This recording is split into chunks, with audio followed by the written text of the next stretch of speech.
Okay, looks like we're recording. This will be week number 8 out of the 9 classes for the winter quarter of AutoCAD Introductory for the Shipyard Night School. Today we'll cover dimensioning, and hopefully we'll finish dimensioning in time to assign the dimensioning homework.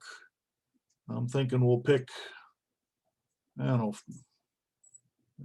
5 or 6, I guess, out of this starter week file, week 8 starter Rev B file. We'll pick 6 of them, and that'll be the homework, and hopefully won't take too much time, because I really want students to get underway with the final project. This is similar to what's one of the exercises in the book. I can never remember which it is.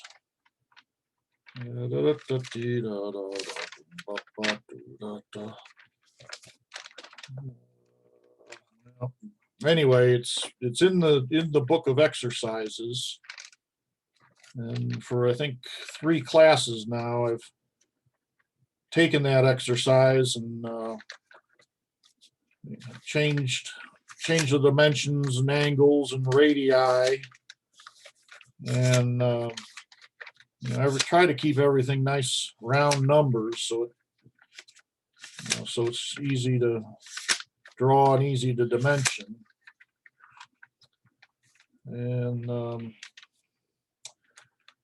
there it is, 61. So this will be one of the variations of exercise 61.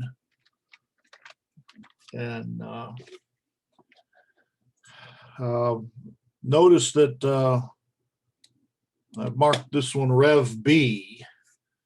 The student pointed out that, hey, I don't know where this 70-degree angle starts and ends. And that occurred to me that 50 degrees and likewise this 35 degrees was missing. And I don't know how that happened, but I'm glad it was caught in time. So I put out a Rev B that does, and I tweaked the spacing of the dimensions a little bit. So double check you're looking at, what's it called? Final handout Rev B. So you got these 2 angles and a little bit neater dimensioning. Anyway, we'll start with the handout pages 8-1 through 8-4. 8-2 we'll probably skip over. It does the same as 8-1, but it's the old one that I'm afraid to delete because there might be glitches on 8-1 yet. So we'll start with H-1. We'll start with the default standard dimensioning style. And you'll find out for a super large object, I think this exercise 43 was scaled by a factor of 80 times, I think, to make it incredibly large. So with the standard dimension style, kind of like the 0 layer, with the standard dimension style, the arrowheads, the gaps, the extensions, the text height, everything is microscopic. So you got to zoom in real close to read them. And similarly with the standard dimension style, I took exercise 64 and reduced it to 1/50th of what it was. So it's microscopic. You'll find that the standard dimension style is too big. Okay, I'm at a loss on why note scale equals 2:1 still there. So note to self, fix that on the handout. Maybe I'm thinking of that through the viewport, which we'll learn in intermediate class. anyway, we'll start by dimensioning with the standard style, find out it's too small, and then create a new dimension style. And subsequently enlarge the scale, the use overall scale factor until the dimensions look reasonable for what we expect to plot out on a letter size sheet of paper.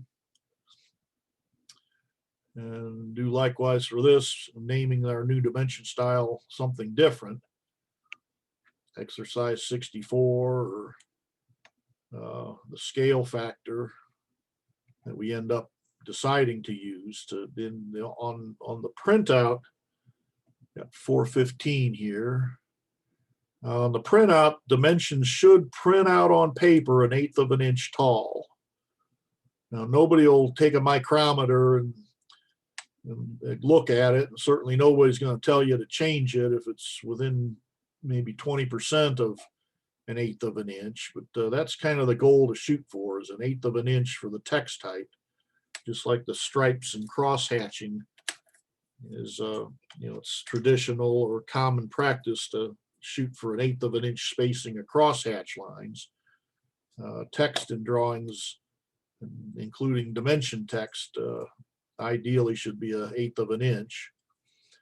We'll notice that with a copy of the standard dimension style, just like the standard dimension style, we got a leading 0 for dimensions that are less than 1.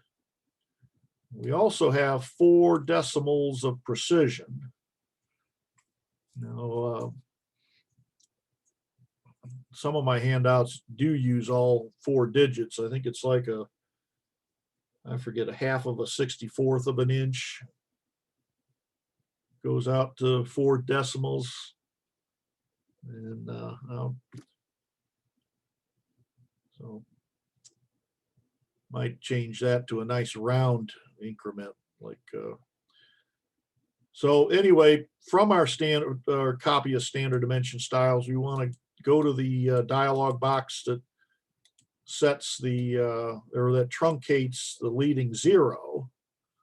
And we also want to rig it to truncate trailing zeros. Now, I'm guessing standard procedure is to have 2 decimal places to the right of the 0, even if the farthest to the right one is 0. So everything would be dimensions, 1.40, 2.40, 195.40. 1/100th of an inch is reasonable to measure, given bright light and a straight edge ruler, from what I'm told. So dimensioning to 1/100th of an inch is reasonable. In general, when you see a drawing with 4 decimal places, that would be virtually impossible to machine more than 1 out of 100, because you just about look at a piece and it'll fluctuate, the gazillionth of an inch. But I think an exception to that is where the 4 digits equals a common fraction, like 120. What's 2 times 64? 128. Well, let's find out. We're getting Michael coming aboard. Let me open calculator here. And let's see, 64 times 2, whoops. 64 times 2, I believe, is 128. Take 1 over. Yeah, check it out. There, to say a 1/28th of an inch needs 7 decimal places. Well, that's impossible to machine to that accuracy, but somebody with experience will recognize that and say, oh, okay, it's to be accurate within 1/2 a 64th. That doesn't sound right. Let me do that again. 128. Okay. Less than 1/1000th of an inch? No, that can't be right. Now let's try 1 divided, anyway, 28, 100. Yeah. What's a 64th?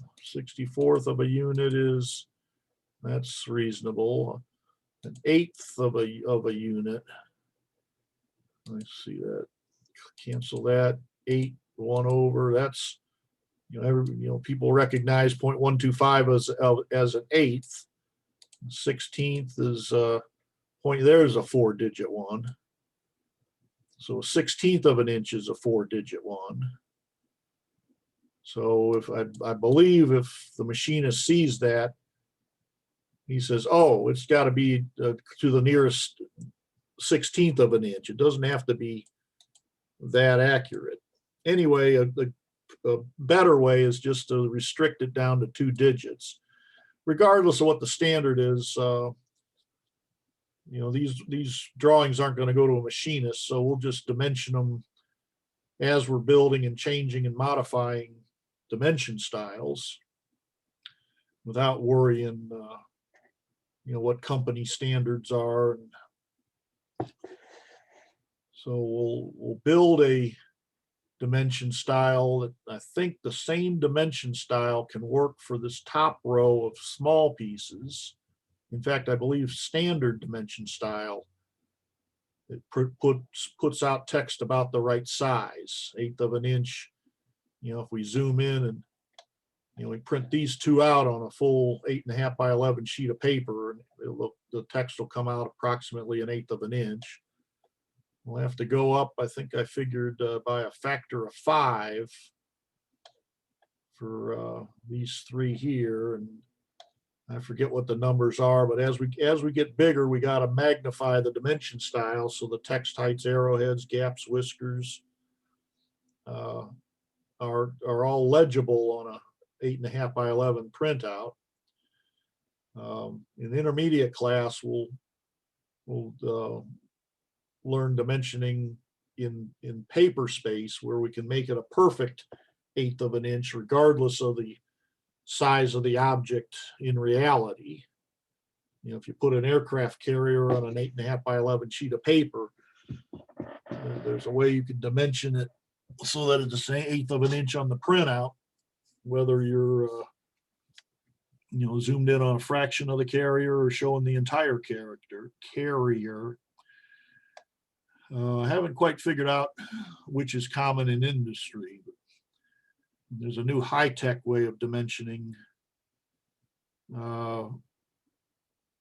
which I played with a few times, but to me, as I understand it, you have to know ahead of time what the scale of your plot is going to be, and rig it so that when you plot at that scale, dimensions are 1/8 of an inch tall. And I think, how many people know in advance what scale they're going to plot out? Maybe an architect that standardizes on, I don't know, 10,000 square foot office buildings, one after another, might know the scales that they'll deliver to the contractor. Got 2 students now, Tabitha and Michael. I'll repeat this several times, but double check you've opened week 8 starter Rev B to begin our classwork and homework. Before class, I started playing with the original week 8 starter and found that I had somehow carelessly modified the standard dimension style.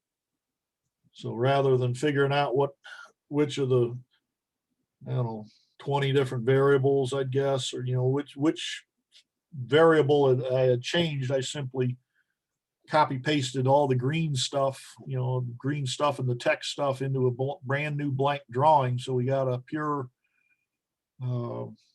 original version of standard.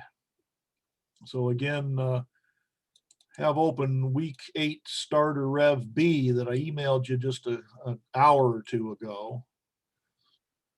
And we'll be able to follow in class.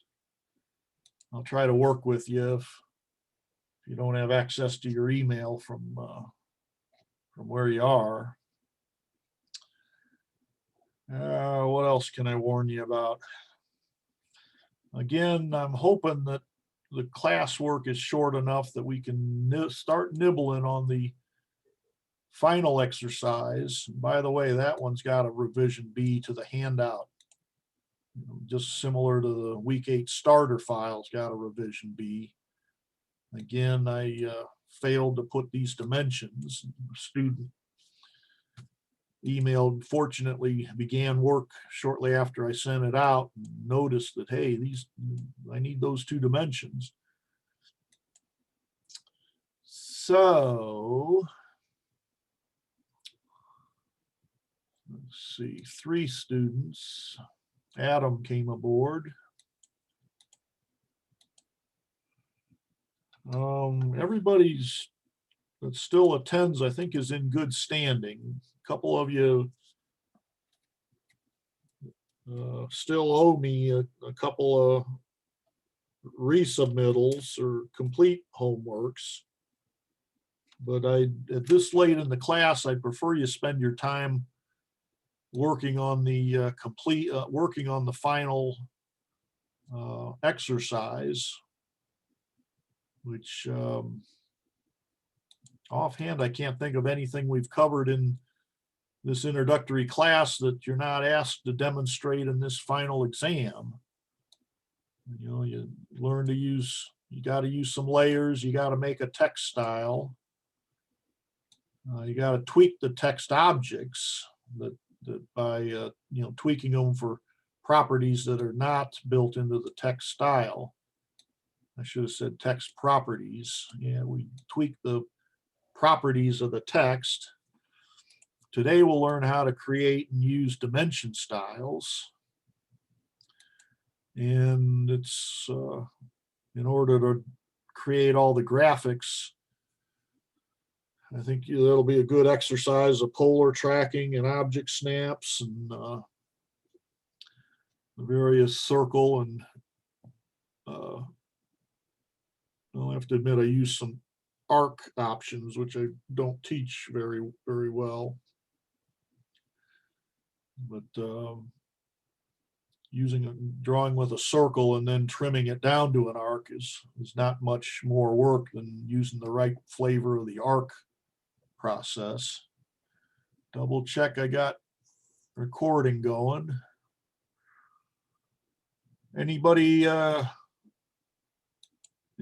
any questions so far of anything we've covered or anything we're gonna cover tonight?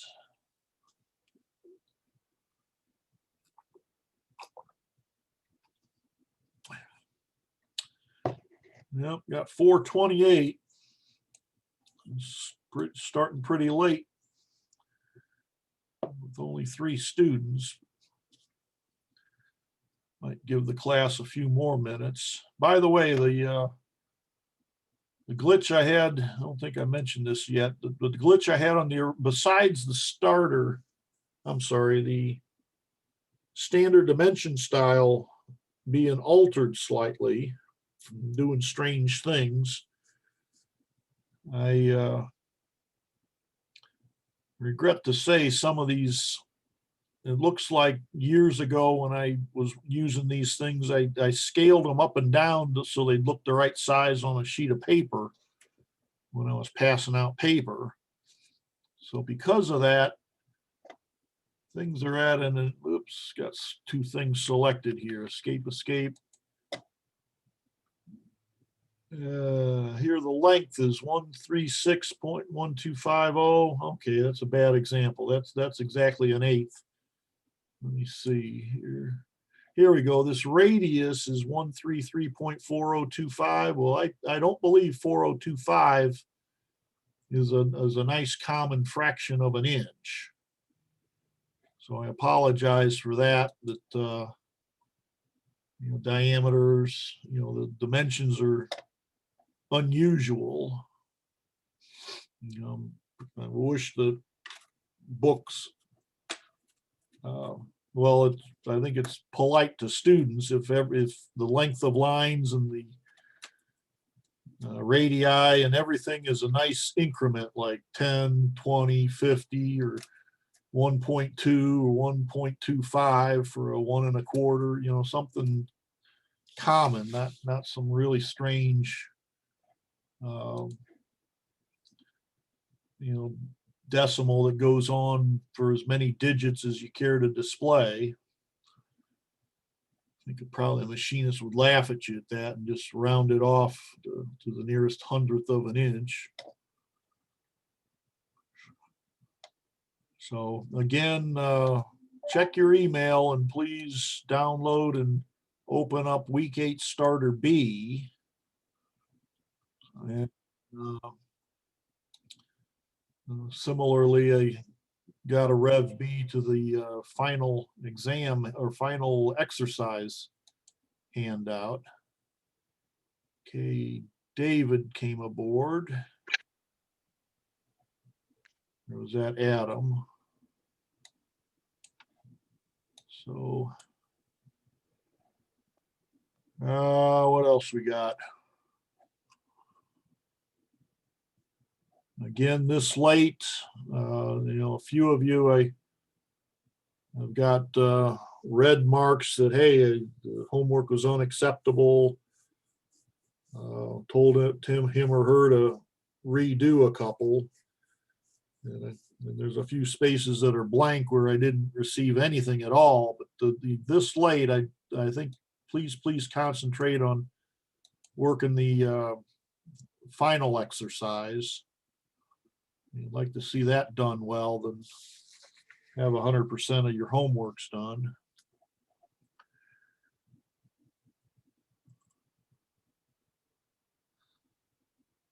All right, let's get underway then. Oh, okay, Chulantha's coming in. Chulantha, sorry.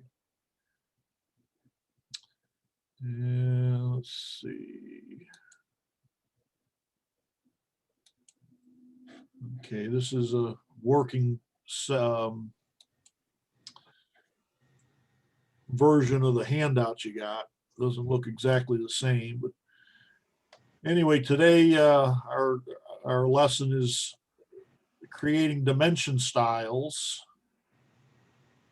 Well, and learning these different 5 ways of placing dimensions. Each of these 5 is a separate icon. And I'll hope to show you this high-tech, what's it called? Quick dimension, I think. Click.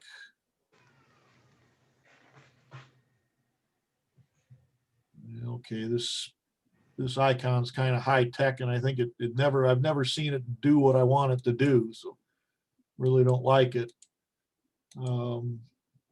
Anyway, we'll cover you know, different ways to dimension an angle, a diameter, a radius, a length that's orthographic, meaning up, down, right, left, as well as aligned, meaning as the crow flies. You know, I highly don't see a need for it, but say somebody wants to know the length of this straight line here, that would be require the aligned method of dimensioning.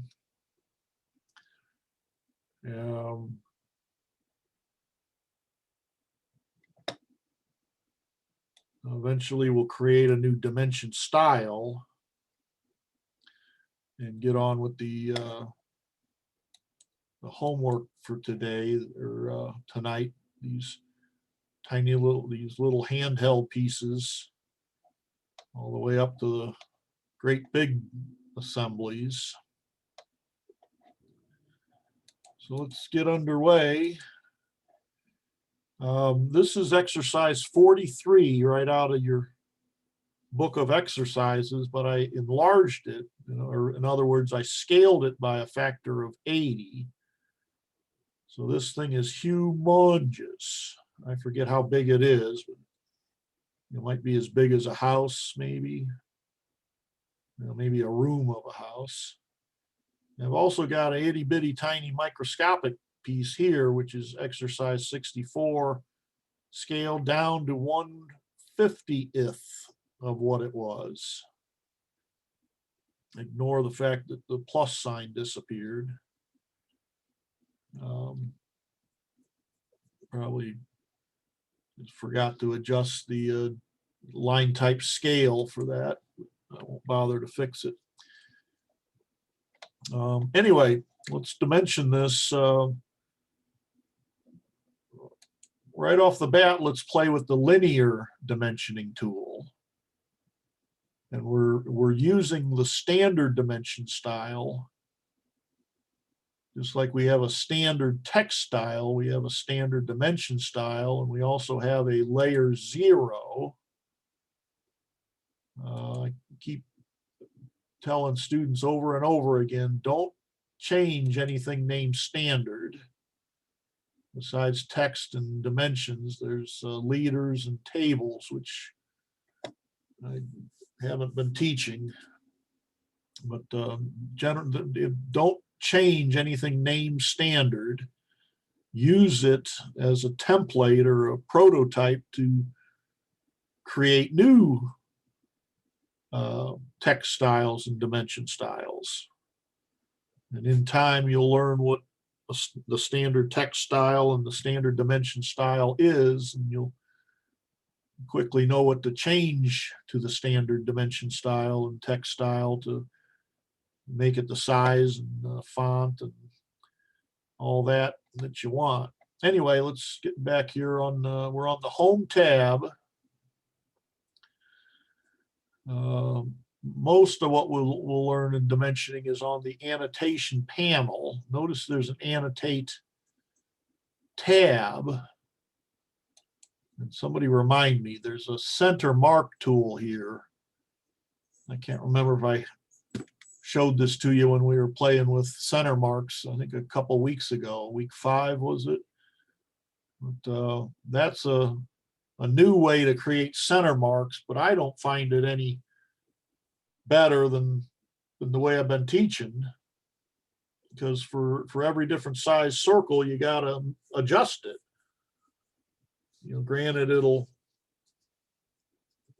put a plus sign in the middle of any size circle, but the extensions that extend out of the circle are the exact same length regardless of the size of the circle, and I think that's bad practice. From what I've been Googling, it looks like nobody takes the care and time that I do to place center lines. So I'm starting to de-emphasize the aesthetics of center lines. Anyway, apologize, I'm getting to babbling here. We got the, go back to the home tab. We are using the, here I've been playing before class. We'll start with the standard dimension style. All blank drawings have the standard dimension style. And I don't believe any other dimension style. Just like all blank drawings have layer 0 and all blank drawings have the standard text style. So try to set my classwork to match the starter file y'all are using. So using the standard text dimension style here, you know, everything on this panel is kind of like layers. Let's drop down and dimension linear, orthographic, height and width. So we'll click linear, we'll O-snap. It's tempting to go straight to the center of a circle, but I think industrial standard, it says to O-snap near the end of a center line, so you don't have a gap between the dimension and dimension extension line and the center line. Anyway, we got to zoom all the way in to see this text of the dimension, because this is such an incredibly large object. Another thing to notice, the standard dimension style has by default four decimal places of precision, which generally to a machinist, you know, unless that's a nice decimal equivalent of a fraction of an inch, machinists will assume 4 decimals means incredibly tight tolerance. I think I co-opted at the bank machine company, Diebold. We had a roller that sensed the thickness of a dollar bill, and I think it was down to 1/1000th of an inch. And that was an extremely pricey part to make because tools wear out, and the inspector would reject many of the attempts unless the tool was sharpened and recalibrated, but every 10 or 20 or so uses. Similarly, we can let's go on to the one of these circular ones, diameter and radius. Let's use radius. Same way, click on a radius, and you got to zoom, zoom, zoom, zoom, zoom all the way in to see what the radius is. So I'll leave those where they are. Since I'm going here, this is Ty is coming aboard. Before I forget, the aligned tool is as the crow flies. Let's say we'll go in where the end of this tangent to tangent line. We'll O-snap at the opposite end of the tangent to tangent line. And see, it gives the dimension as the crow flies, not the horizontal, not the vertical, but as the crow flies line. What else we got? Angles. Tells you to generally you select 2 lines. Like I'll select that line, I'll select that line. Placing an angle on an object is an exception. And generally you like to have your dimensions off the object, but you fill up so much paper space. I think it's understood that anyway, click there, zoom, zoom, zoom, zoom in, and to read it. What else we got? Diameter is the same, similar to radius. I got no length, no use for arc length. Ordinate is kind of numeric controlled, or another way of dimensioning might be convenient for some machine shops. So we need to create a new dimension style. Oh, before I go, let's do the same for this microscopic part. We'll say use the angle dimension while we're there. Hello, see how huge that is? And the linear is incredibly large. Excuse me. In this case, when you see this, since this distance is less than ½ an inch, we got a 0 before the decimal point. Well, I don't know why, but the metric countries leave that leading 0 for the dimensions, but US, Canada, and UK that use the inch system prefer to truncate that 0 and just leave on the paper plot period and probably 2 decimal places. So for US work, rig your dimension style to truncate the leading 0. So besides adjusting the size of the text and arrowheads and the little gap here and the little whisker here, besides adjusting all those measurements of the aesthetics of the dimension, we want to truncate the leading 0. And lately I've been truncating trailing zeros also. And so this would come out to be simply 0.4 if I were creating a book of exercises. Machinists might say, no, 0.4 means it could be give or take 1/10 of an inch, and tell me to, make it 0.40 to imply, hey, make it to the nearest 100th of an inch, which is reasonable precision. I'm no machinist. Anyway, So let's go back here, go back to the large one. Let's create a new dimension style. A little different procedure, but kind of the same concept as layers. We'll click on the dimension style icon. I think we played with dimension text style icon before. Click on dimension style icon. I've got a few, I've got a lot already created in my drawing. Probably should have started with the file that I emailed to you. Anyway, select standard so that all of your new dimension styles will begin identical to standard. Don't modify anything named standard. Select standard and then click new so that your new dimension style will begin as a clone or an identical copy of standard, which in time you'll know pretty well. So we'll click new. If you're incredibly lazy and pressed for time, you can leave it named copy of standard, but that's not so bad. Maybe let's name it, say, 43. I think I've renamed that one, so I won't get the error message. We'll name it, say, 43 for exercise 43, scaled up however many, I think it was 80 times. Anyway, click continue. Up pops the modify set of dialog boxes for lines, symbols, text, fit, As the next page of the handout. Let's go to page 3 of the handout, I mean.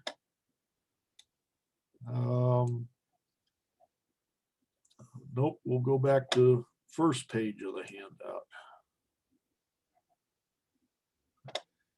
I only suggest, okay, someplace in here I got it listed. Only 3 of the dialog boxes are important at this level of your training. They are the text tab, where we specify what text style we want the dimension text to look like. The fit tab, which the most important thing is this use overall scale of. That's the magnifier that enlarges the text height, the arrowhead size, the whiskers, the gaps. And the third of all these, however many there are, 7 dialog boxes, is primary units. The standard dimension style says decimal, so we got 1.4 digits. Why 4 digits? Well, right here is the setting that controls those 4 digits. Again, to a machinist, that means extremely high precision. Or used to anyway. With CAD coming out, they may just assume the CAD operator didn't know how a machinist works. Anyway, let's drop it down to, say, 2 decimal places. So this will, if it regularly takes 3 or 4 decimal places to show the actual dimension, it'll round up or down so only 2 decimal places are in the text. Okay, by the way, you got an architectural style that'll cluster the linear dimensions into feet and inches. But, to use architectural, you have to have already declared that an AutoCAD unit represents an inch. If you've declared that an AutoCAD unit represents a meter or a foot, then it's incredibly unwise to set your dimension style for architectural, because a dozen feet or a dozen meters is absolutely useless in the world. So again, architectural's only if you've made your drawing with the assumption an AutoCAD unit is an inch. So we'll leave it at decimal, which I think is common in shipyard. I think, not sure why AutoCAD has a precision of 1 degree to the nearest degree. I like to set it to 3. So in case for some reason an angle is not a perfect number of degrees, it'll show up instantly that, hey, Burgener, you rotated this thing some random angle, so it's no longer a nice integer of degrees. However, let's set the trailing decimal so that if it does happen to be a perfect integer number of degrees, then it won't print the .000 because the zeros will be suppressed. Their trail or to the right of the decimal point. Similarly, sometimes I leave the decimal places set at 4 and rig it so so that any trailing zeros will be disintegrated. Anyway, let's set them both so that leading zeros and trailing zeros for the linear dimensions will be suppressed.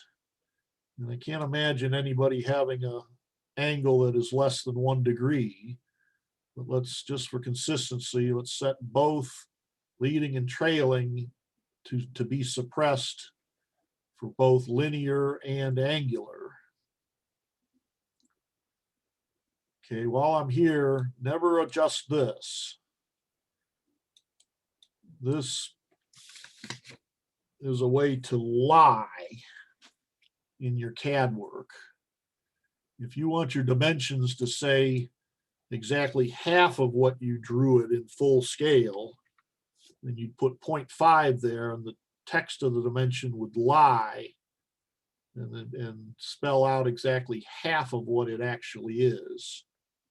So if you got to do this, you're doing something wrong.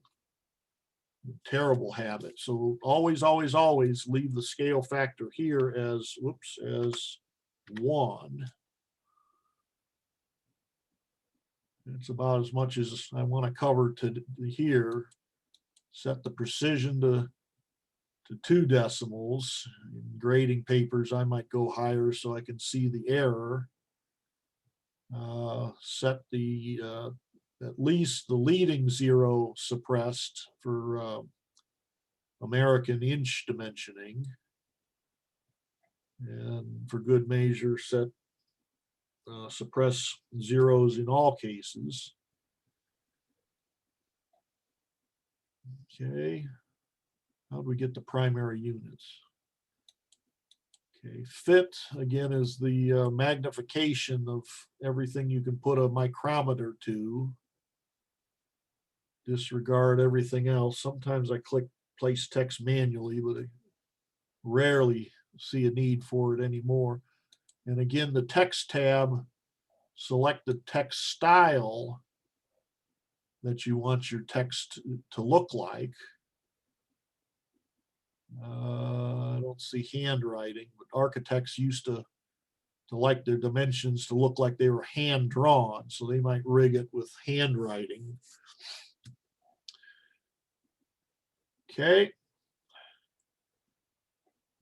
Another thing before I forget, is it lines? No, symbols and arrows. By default, your radius and diameter dimensions will put a tiny little plus sign in the center of your arc or center of your circle, because this is checked. Sooner or later, you're going to find that that little plus sign covers up the red plus sign from your manually placed center line. So a lot of times I'll rig my dimension style to none so that the plus sign is not created by dimensioning, and only the red plus sign on my center line layer is going to show. So hope I'm not hosing you with too much. Again, text, fit, and primary units. And the couple pages here show what on each of these. Okay, there's naming. Use these 3 tabs. And it looks like page 8-4 goes through the 3 tabs. the text tab, the fit tab, and the primary units tab that we're looking at right now. I think I got everything set the way I want. Oh, no, for this large object, I forgot. We want to greatly magnify the use overall scale of factor. I wish I could remember. I'm going to try 60. I'll come back later and raise it or lower it till it looks like it'll come out approximately 1/8 of an inch if this machine part filled an 8.5 by 11 sheet of paper. Click OK. Click Set Current. Just like you can create a layer, you can forget to set it current. So after you've created a dim style, set it current so you'll immediately begin using it. And I click Set Current every time I change it, just for force of habit. Click Close. And let's dimensional. By the way, you can change the text style. All right. There's my 43. You can change the style of an existing text just like you can change the layer of an existing line, arc, or circle. But let me erase them and just for training sake. Again, we got dimension style number name 43 for exercise 43. We'll play with the linear dimension. We'll O-snap. Don't O-snap at the end of a center line because it'll leave a little whisk or a little gap there. And I thought that looked great the first couple times I taught. Then I got a copy of the industrial spec. What was it? Now it's ASME 14, I think 14.5, ANSI 14.5, if memory serves. It says thou shalt not put a gap there. So I grip at it and slide it a little bit down or O-snap it. That way I ain't got no little gap. Next question is, well, you want the magenta of the dimension or the red of the center line to show? Well, on paper, it ain't nobody's going to notice, but sometimes I send all the dimensions to the back with the draw order command here. Hopefully I'll remember to show you that later, how to send all dimensions to the back quickly. A little bit large, ain't it? My screen is a little bit bigger than 8.5 by 11. And that's a little bit, if I fill up my screen with this object, that looks, I'm kind of guessing it's closer to 3/8 instead of 1/8. So I guessed a little high. Let's go back to the dimension style 43.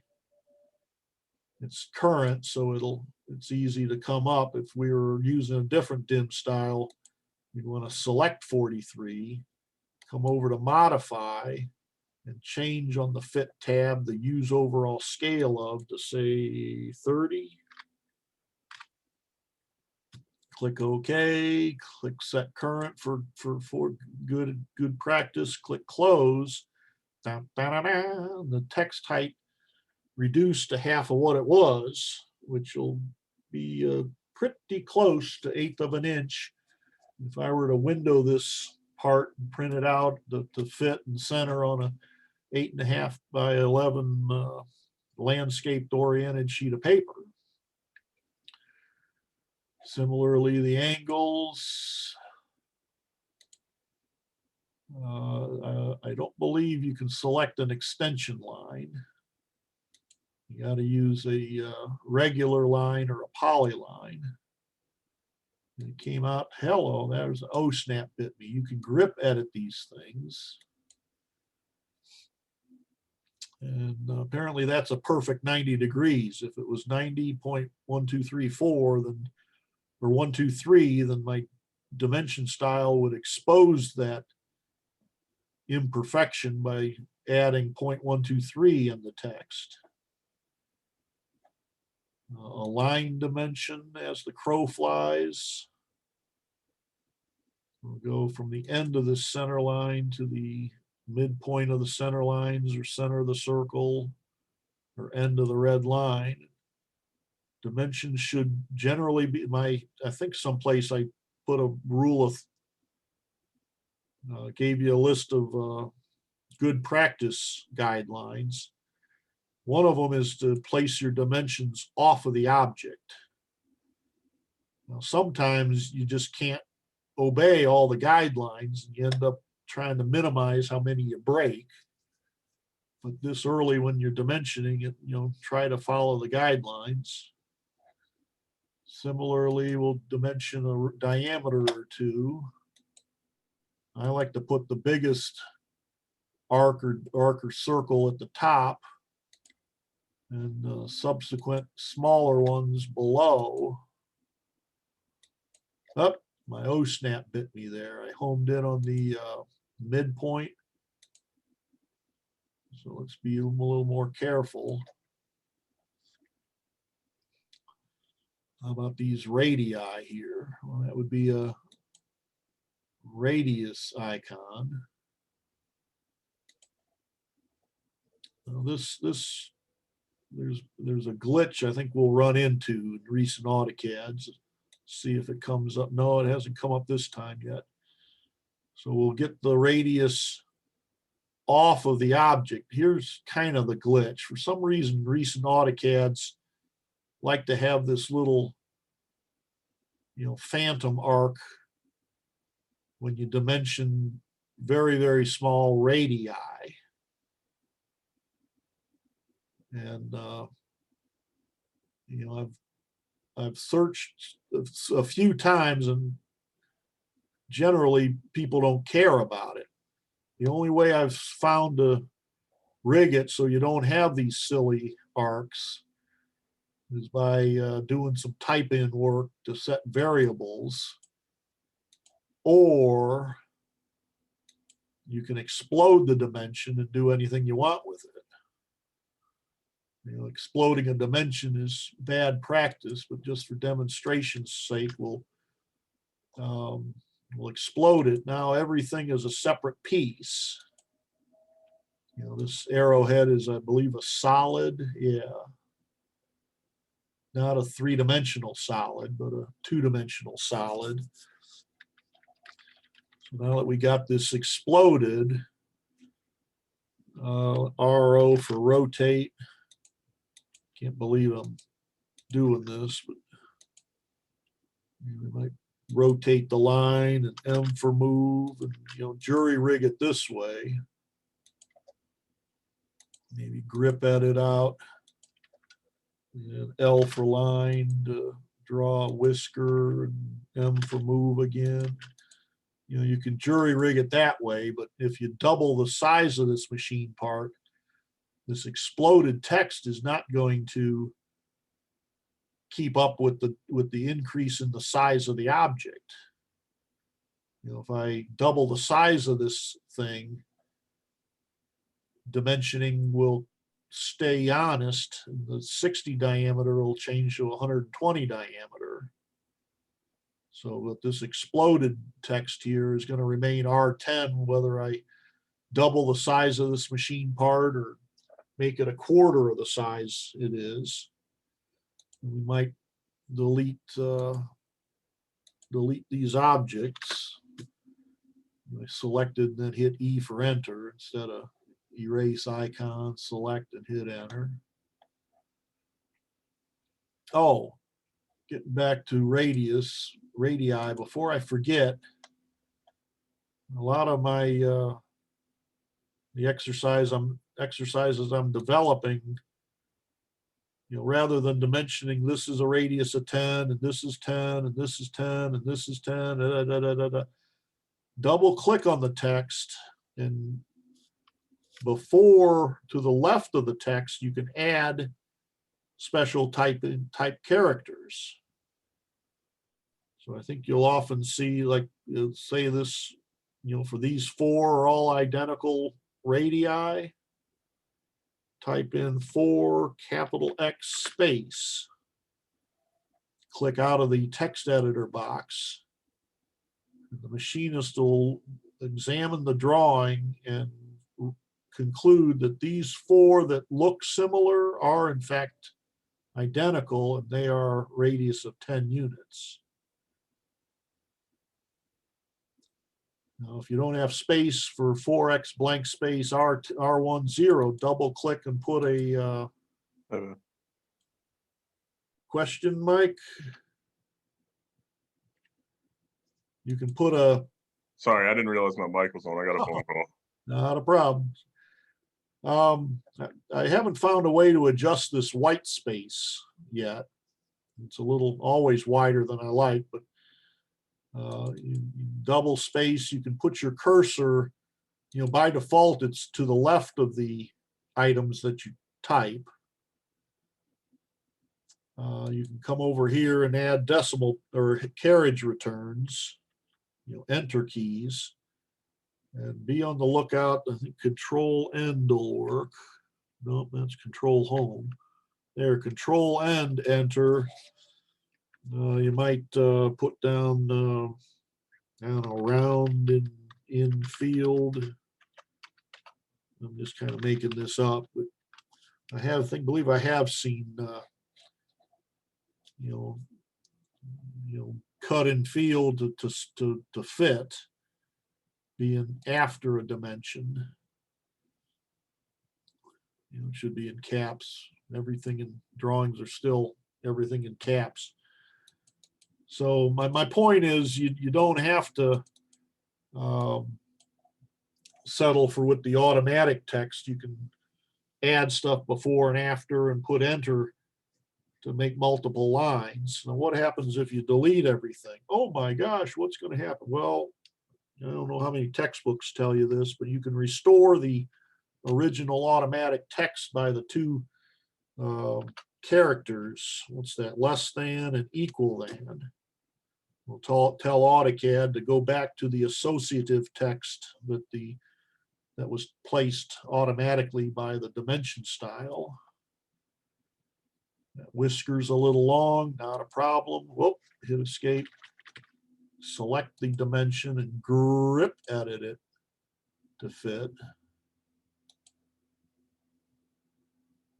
You want it a little further to the right, not a problem. Grip edit it to the right. Sometimes it's hard to, anyway. Is it too close to the object? Okay, we'll grip edit further away. Be careful your O snaps don't bite you. Remember earlier I got bit by that midpoint O snap, so be careful you stay, zoom in or out, zoom in, I should say, so that O snaps don't bite you. There's that cursed whisker again. My habit is just to avoid that silly whisker.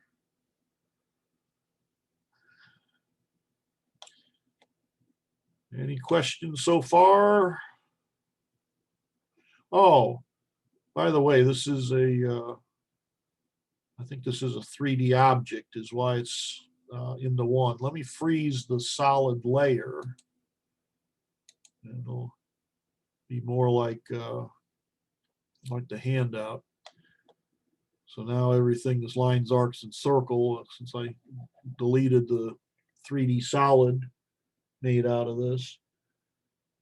Where was I? Oh, well, how do we measure this? Well, it's not with the linear because that's only up, down, right, left, length and width. Well, how do we use a line to do this? I don't see an end point. Can we latch onto this end point? Where's the O snap to go straight? Anyway, the answer is use the aligned command and use shift and right click to start with the nearest O snap. Midpoint might work, but I think it's good habit to click nearest. Click either above or below the offset line. And now you're back to Burgener's 5 favorite O snaps. Well, straight up you don't want. Midpoint, it looks pretty close, but that would be coincidental. So shift and right click again and invoke the perpendicular O snap.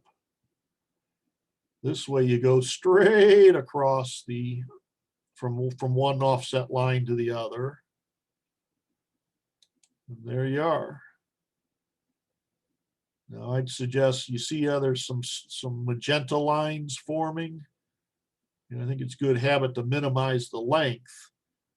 But if you got them, not sure why it popped that way, probably an O snap. Anyway, right now this little purple thing will print out on the paper instead of black. There's a way you can select it and go to the properties here. I think it's extension line 1 and 2. Turn these from on to off, and that'll disappear. Not sure if that's 1 or 2, but turning them both off will get the purple to disappear. I think it's easier to go to the draw order flyout and say, hey, dimension, I want you to move to the back. You know, good practice when you're finalizing your drawing, isolate the dimension layer and select everything and send it to the back. But for this one use only, I'll click send to back, click the dimension, and watch that little magenta disappears. Just like PowerPoint, you know, you can send to front, send to back when you're doing graphics in PowerPoint. You know, I guess the send, you know, draw order command was to catch up with the, you know, simple graphics formula softwares. Similarly, let's zoom on here. Everything's, oh, I froze the solid layer, didn't I? That's sloppy of me. Thought I had the green, the 2D stuff underneath it. So let's turn it back on. Standard dimension styles, too big, leading 0, 4 decimal places without the trailing zeros truncated. Let's create another dimension style. We'll click the dimension style icon. No, we don't want to make a copy or modify 43. We want to focus AutoCAD on the standard dimension style, which we never modify, and create a new dimension style beginning identical to standard. So with standard selected, we'll click new. What part number is this? 64, I think. I'll rename it if I'm wrong. We'll name it 64. Sometimes I haven't quite figured out which I prefer. Sometimes I put down fit, space, and then the use overall scale of factor. And that kind of tells me, how big the magnifier on the fit tab is rigged. Anyway, we'll name it for consistency, we'll keep it the part number or exercise number. Click continue. As always, we want to change the text style if we want. Click here to fit. Instead of 1, we'll change it to say we want to go much smaller. So let's say 0.2, I guess. So it's a fifth as large. Don't see anything else to change here. Go to primary units. We'll set that to 2, or if I'm grading again, 3 or 4. We'll rig this dim style to definitely suppress the leading 0 because we're in the US, not Germany or Japan. You don't want to have those zeros to the left of the period. In case it's a 1.1. And again, this is kind of a question for your company standard, but I'll suppress the trailing 0, so it's just 1.1 and no wasted ink for a trailing 0. Decimal, again, I like to, anyway, for consistent, let's see, we'll check them both. Don't put a lying function in. Click OK. Click set current. Remember 40. I was about to say 43 is the current style, but interesting. It's smart enough to know the one I'm creating is going to be current. Well, for good measure, click set current, click close. And as I said before, you can change a dimension to a new style. Let's see, where's 64? I might have judged it a little bit smaller than I wanted it to be. Grip edit it to look pretty. And the first one should be spaced, I think, 3/8 of an inch on the paper. And if I put another dimension outside of this, it should be less than 3/8. I think 3/8 for the first and 1/4 for every one outside of that is a good rule of thumb. And we can dimension new ones. Notice it doesn't have the trailing zeros because we got it rigged. We'll say diameter.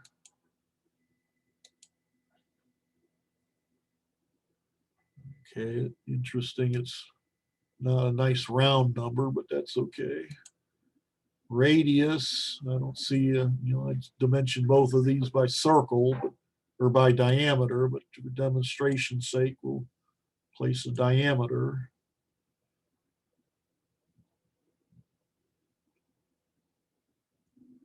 Now, bear in mind that another rule of architects make, allow extra dimensions, but for machine parts, you never want to have the same thing dimensioned twice. Because if you modify one, you may forget to modify the other. Well, if I stretch this down, they both update. But I guess thinking about the old pencil days, you don't want to have the risk of confusion. So only dimension things once. In rare occasion where you might want a courtesy that, hey, this dimension is such and such, but on the other hand, you can add up a bunch of other dimensions and get it. Sometimes you might want to go to end space and put REF for reference.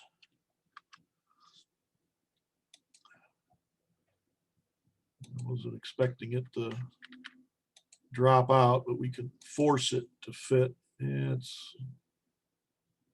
okay. Sometimes I want it to be below, but to the right of the arrow.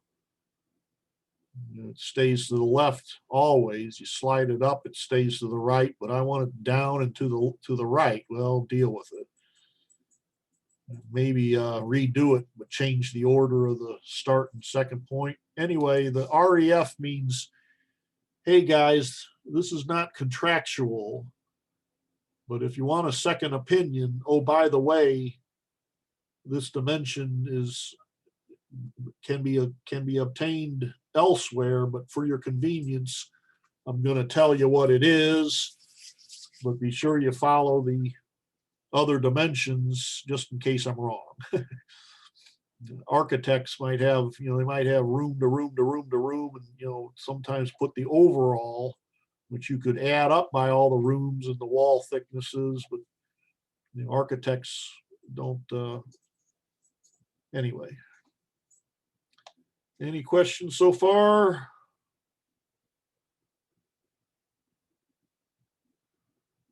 Dimensions should be on their own layer. I forget what your starter drawing has. I've been using dim instead of dimensions, but maybe so I could freeze one or the other. Take a break or keep going?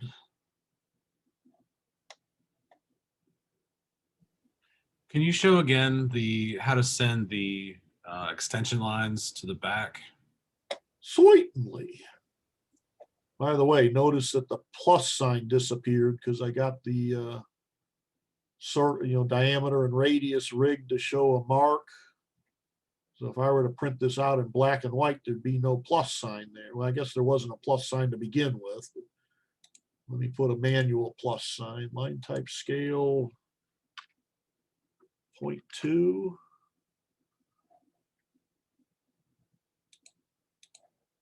Change it from center X2 to center 2. There we go. So we got a plus sign made by the red, but the purple overpowers it slightly bigger. But anyway, to answer your question, in fact, I'll do it for all of them at the same time. Okay, this is a good use of the layer isolate tool. That means, hey, Mr. AutoCAD, freeze all layers except the one I'm about to click on. That way I got a clear shot at everything that's on the dimensions layer. So click isolate, select anything on the dim layer I want to have visible with nothing else, hit enter. I got a nice clear shot to select everything on the 0 layer, drop down to this draw order icon. Select the send to back.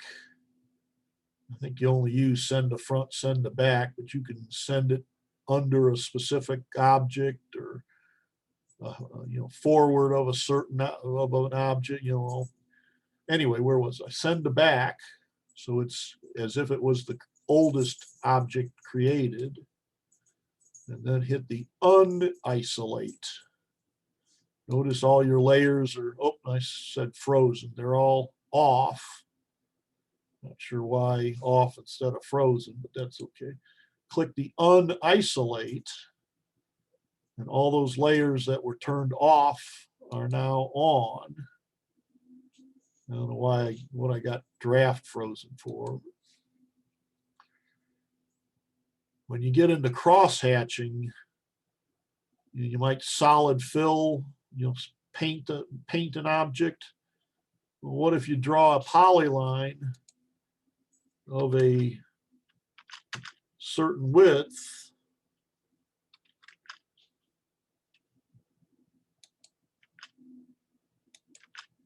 Do you want the solid fill of this swimming pool to be in front or behind this underground electric power line, for example? So once you get into wide polylines and solid fills, you'll find that draw order fly out, or simply type DR enters. Really handy. Well, let me keep going if nobody objects. And I'll take a break before we start working on the final project. Let's see. I've started with the week 8 starter rev B file. Mainly because standard got corrupted a bit or ruined. By sheer coincidence, all of these are handheld size, anything from a handheld to a football. I think the standard dimension style looks good. So let's click the starter icon, create a new style that's identical to standard. And we can call it, I don't know, fit of 1, since it's the same as standard, or small parts maybe.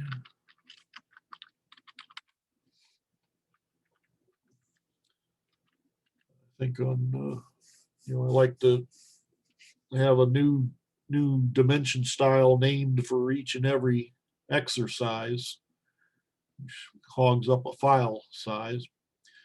Where was I? Small parts, continue. On the fit tab, You know, I recall it comes out in the ballpark, so we'll leave that one. Text, I've already got some text styles loaded. Your final exercise has you create a text style and use it within the dim style. So I'll show you, handwriting and primary units. We'll do as we have been before, 2 decimal places, but truncate the zeros at either end. And we'll set the, I'm kind of telling you different things for different pages, but let's say 2 and set them both to truncate. So we'll expose an angle that is not a perfect degree, but if it is a perfect degree, it won't waste on the, the extra zeros.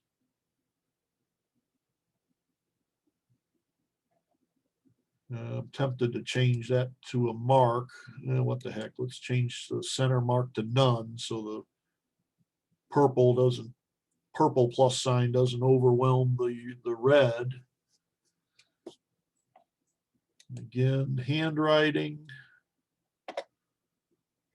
By the way, you'd think by now the default text height would be 0.125, exactly 1/8 of an inch. They still leave it this, I think that's 3/16 of an inch. 0.1, where was I? Not sure. Okay, I lost everything. New, small parts, continue. Text will go to handwriting. Fit we'll leave at 1. Primary units will standardize at 1/100th of an inch, assuming we're drawing in inches.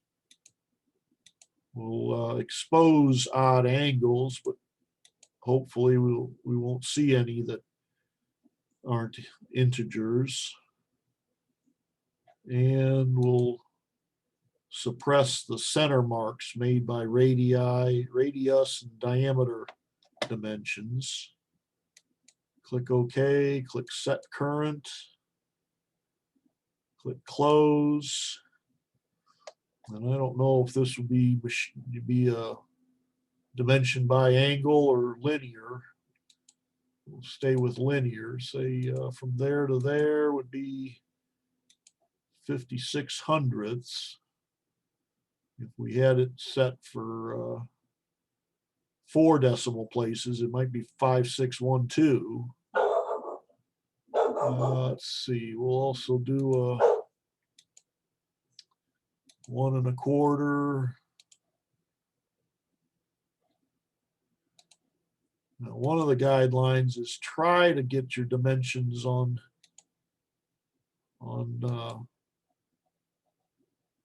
only 2 sides of the object, but sometimes you might get too much clutter at the top and have to go to 3 sides. Ideally you want your dimensions to be between views, so this 5/6 you can easily see how it applies to the top view, because it's between the front and the top view. Again, we want, I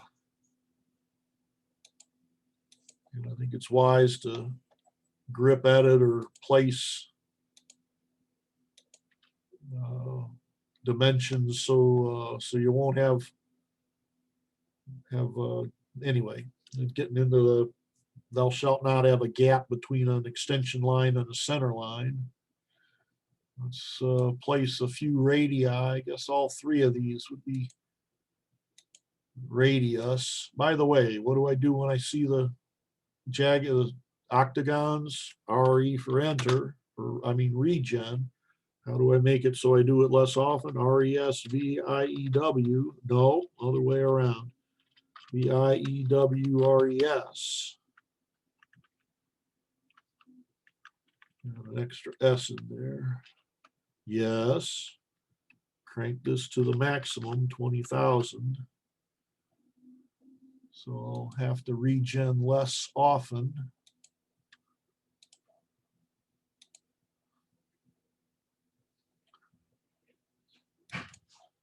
And circles are preferred to be dimensioned by diameter because machinists use drills that are indexed by diameter.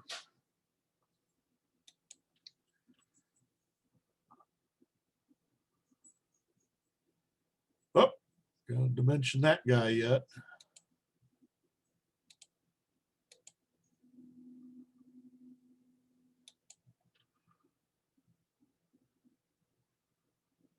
And again,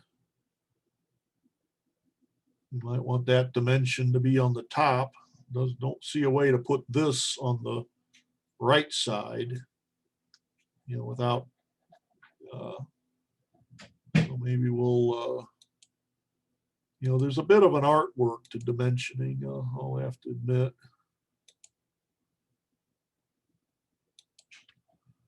We'll delete that guy. Now we look at the spacing. Well, boy, that's a lot of wasted paper space right here.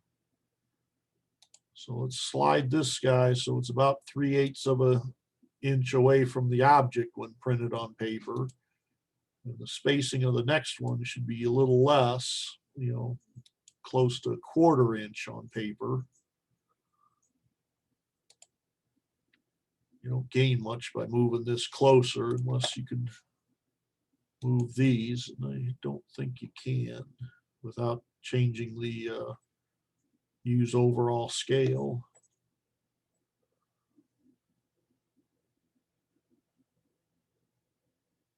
I think my final handout for the final exercise says, you know, do something to put a plus sign on there or to mark the centers. Probably the easiest way is to modify the dim style to put back that mark in the radius, and you know, from force of habit, I'll click set current there. Now we got minimum center marks, not near as pretty as I'd like. I forget, did I show you, talk about center mark weeks ago? All right, let's go to home. Let's draw some circles. Say a itty bitty circle, enter a large circle. Go to the annotate tab where center mark is and click on both of these. Now notice on the small one, in both cases, you get the plus sign in the middle. I like that. But check it out. The whisker is the exact same length for the small circle as it is for the big circle. Well, guess what? If I C for circle, if I got a huge circle and center mark it, those whiskers don't even show up. You know, to zoom out to see the whole circle, the whiskers don't even show up. So again, I like the whisker to be 0.15 of the diameter. You're kind of stuck this way with the center line type, whether you'll want to see the little gaps or not. Nice thing about this is if you change the diameter of the circle, the center lines follow it. Let's say make it 20, hit enter. And the center lines keep up with the diameter of the circle. But my point is, to make it really pretty, you got to adjust the length of this whisker, which is done, you know, to a single object, which is kind of sort of nice, but change every one of these stinking extensions. I'm guessing one would, you know, magnify them by 8 would be close. So there you got, you adjusted the whiskers so they're nearly proportional. Let's do a large one and then take a break. Yeah, this one. Notice all three sides are the same. So when I mark this with a, it's pretty obvious. But for good measure, I'm going to put 3XR something and 3X circle slash for diameter. Let's go back to our dim style. Now, since I created small parts, I think it's safe to use it as a prototype.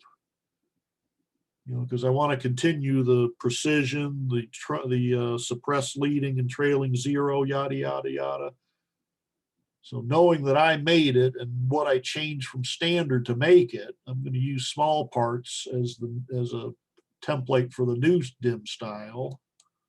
And we'll call this, instead of copy of small parts, we'll call it huge parts. Again, exercise number, the value of the use overall scale on the fit tab. Click continue. Go to fit and change it.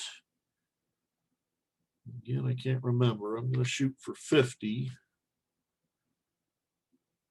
Generally this number is in the ballpark of what the plot of your scale is on the paper, or the scale of your plot. That's give or take, produces 1/8 of an inch on paper. Anyway, click OK, click set current, double click it is current, click close. When you're on dimensions layer, we'll go to say radius, put it on top, a little bit on the small side, ain't it? We'll modify it later.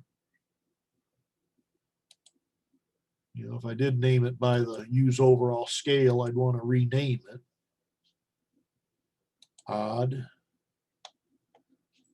What else? We could draw a straight line from center to there, or draw a circle and identify the radius. I don't know that a machinist prefers one way or another. So I'll do linear.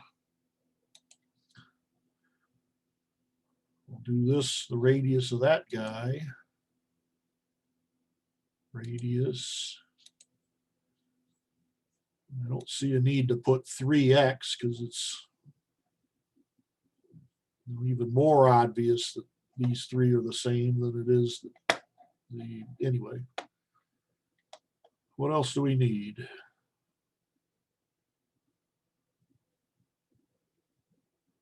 By the way, you could dimension this offset instead. Oh, I haven't mentioned the diameter of this yet. Duh.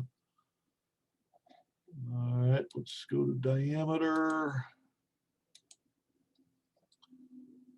Again, try to avoid getting sucked in with an object snap. Now, even though it seems obvious to you and me that all three of these are the same and all three of these are at 1/3 of a circle, somebody might want to dimension one angle somewhere. Again, for repetition, 3 capital X space, click outside, double click, 3 capital X space, click outside.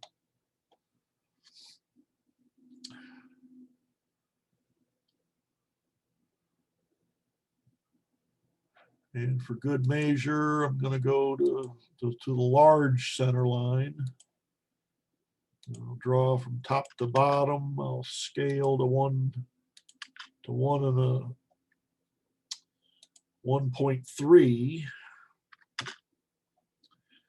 And I'll mirror this thing about the center along a 45-degree line. That's the bad thing about those center marks. You can accidentally home in on the end point of them instead of the dead center of the circle. Click out. Whoop, I hit escape instead of enter.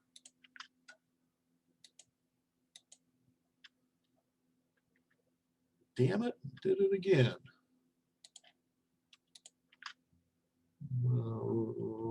Shift right click and go to center.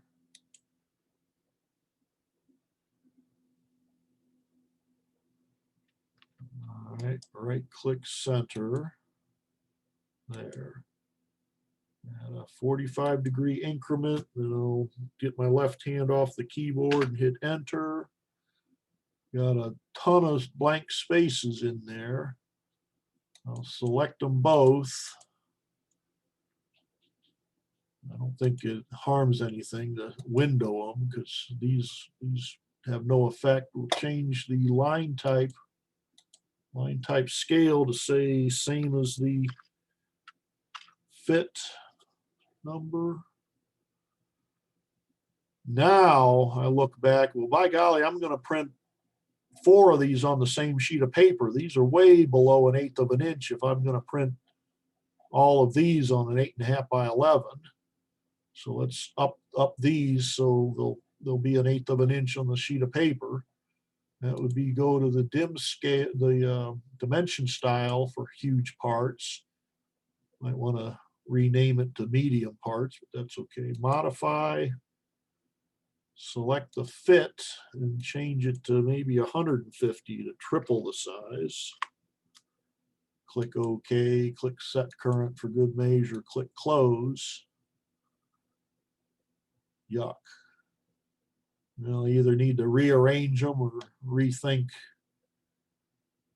I think I'll reduce that scale a hair.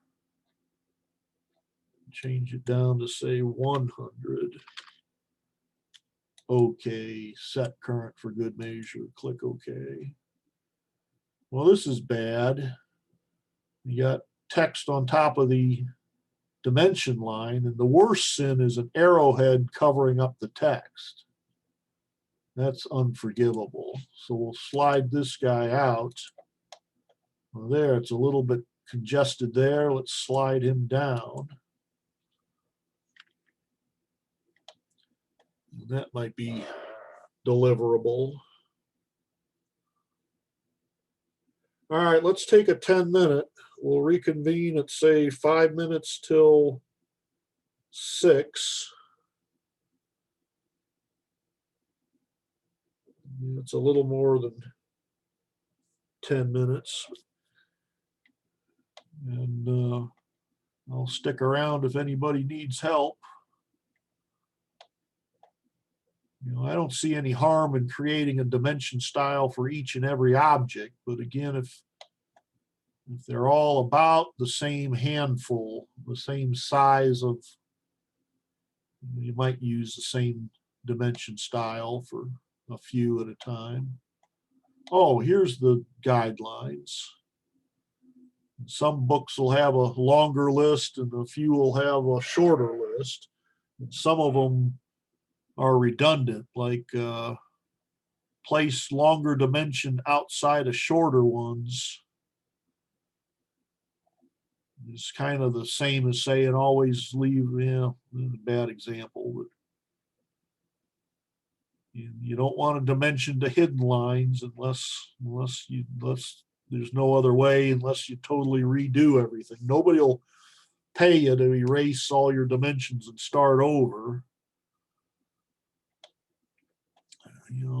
Don't make any extra dimensions. You should dimension the circles in the view that shows it as a circle. Now, one rare case, sometimes you see the diameter. Here, I lied to you, didn't I? Talking after all. Sometimes you'll see diameter on a view that does not show the roundness. You see this in textbooks. Now, wouldn't it be polite to put a circle phi in front of these so the machinist knows, hey, this is a round object, not a linear? We'll double click. By default, the cursor's on the left side. You can go to right click and insert the symbol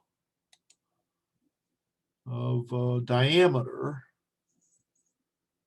Notice that the old way of doing it, %C still works. So us old dogs might put a %C, which is code for that circle slash. I'll do the symbol the other way with this one. Right click, insert symbol diameter, click outside. Now, by the way, check it out. If I double the size of this, these dimension, the text will stay honest. What are they? Diameter, oh yeah, diameter 397. I'll pick a base point type 2. Not sure why they're on a, oh, my center X2 layers current. Notice that the dimension, the text doubled. As long as I keep that associative and don't explode it or override the text. You know, this is a bad sin, but you can override text to say anything you want. Or put it back where it was, %C less than, greater than, delete Fred. There we're back where we were. All right, I'll shut up unless somebody's got any questions.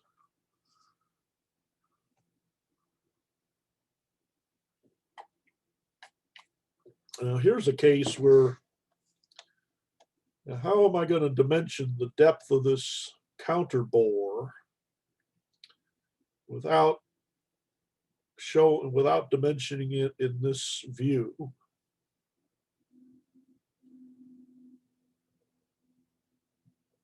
So that would be a case where you can't satisfy everything. By the way, machinists like these, what are they called? Baseline dimensions.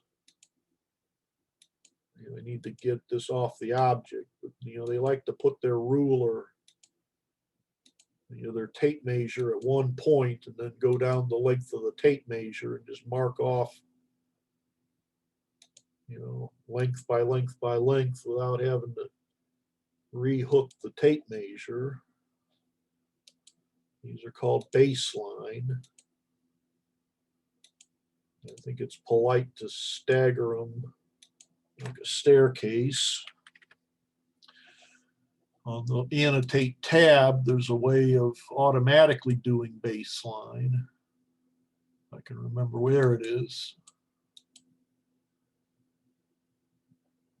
But you're kind of at the mercy of whatever the baseline setting is, you know, the spacing. I can't remember. It's in the ballpark, but I think it's just as easy to grip at it and eyeball them. Chain dimension or continuing dimension. A common example of that is you got a hydraulic manifold.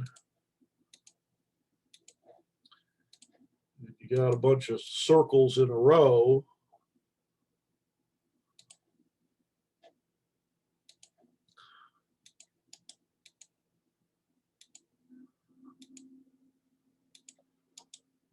Or bolt holes in your car engine head.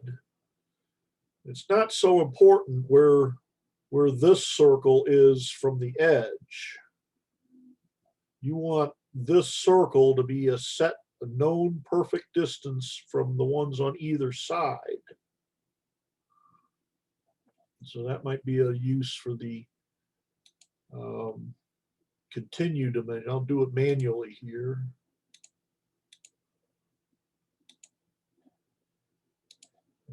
Continue. That's, you know, this is hard to machine because you got to keep moving your tape measure or your, you know, the bed of your drill press.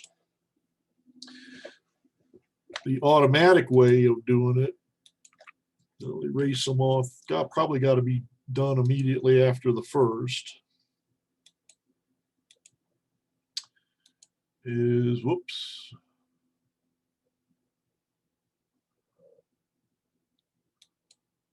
Go there a second time. I believe I got to go to annotate tab. There we go. Now it'll machine gun as I go down.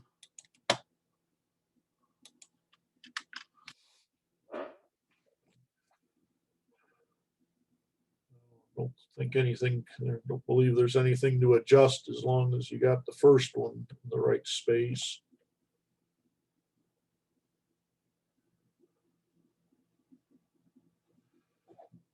What is this, quick dimension? Yeah, quick dimension, it never comes out the way I want it to. The theory is it knows how you want to dimension things and just throws them up like that. But there's so much adjusting to that. This high-tech smart dimension is kind of sort of intelligent. Now there you got a line, but if you break free, you can do either of the linears. So you can eliminate an icon by using this, campfire icon here. I think it's smart enough to know you want to dimension an angle. Nope, it's not. You got to use the angular option. So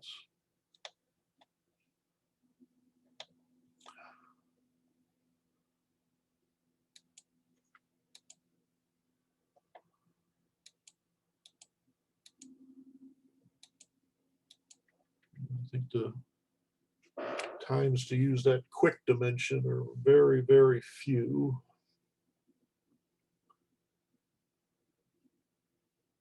There's a nice feature about the angular dimension. Sometimes you don't have a line. Like say I want to put the angle among these three pulleys. Well, I got a line here, but there ain't no straight line from between here to there. And a lot of times I'll draw a line on the dimensions layer, just kind of to fudge a bit. But if you hit enter, it'll ask you for 3 points, not lines. So hit enter, it says specify the vertex, that's the middle one. Specify the first endpoint, that's either of the other two. And the second. So there you got a angle without existing lines.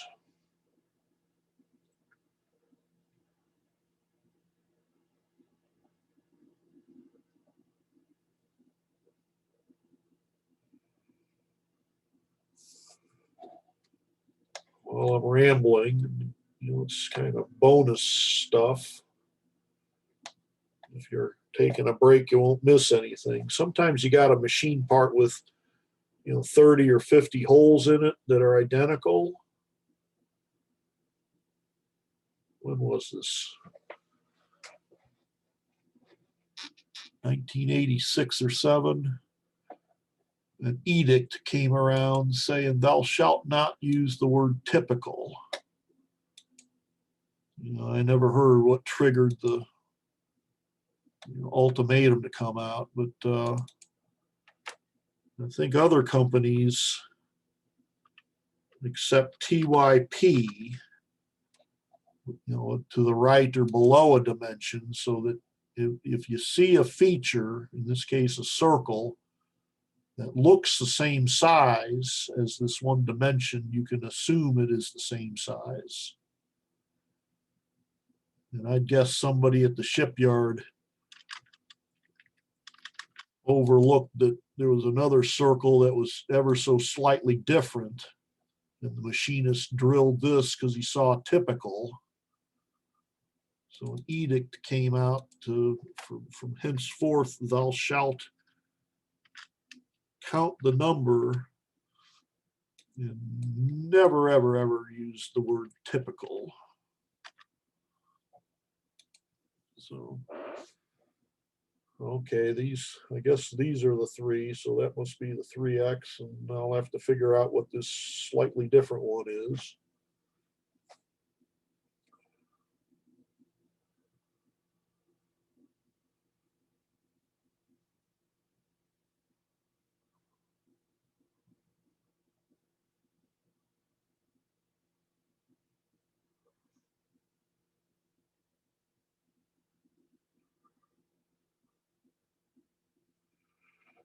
Another way, instead of dimensioning like this, your textbook, I think, places a lot of circles.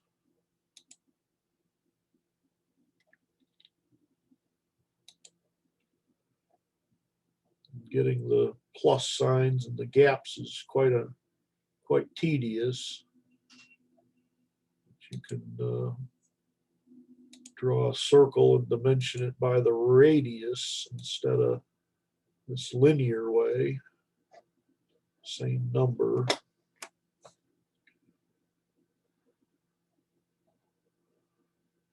I have a feeling a machinist might prefer this way more, because there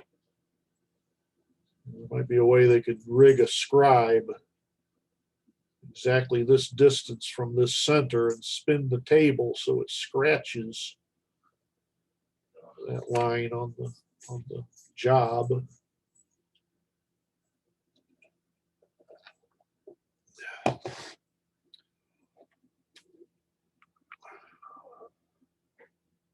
Again, somebody might say, well, how do I know those are perfectly at what would it be 120 degrees? Well, all right, be that way. We'll say the dimension then, make you happy. Whoop, this is sloppy. All right, we'll put a carriage return and move it closer to the object.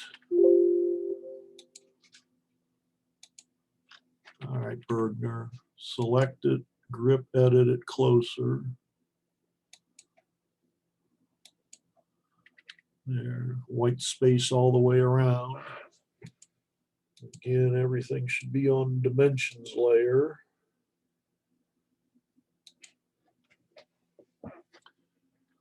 And again, for good measure, I might isolate the dimensions layer and set everything to the back.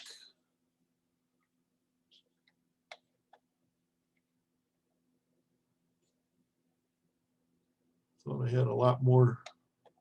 Maybe I put it on the wrong layer. Anyway, we got selected, modify, move to back, send it to back. Oh, duh. I gotta unisolate.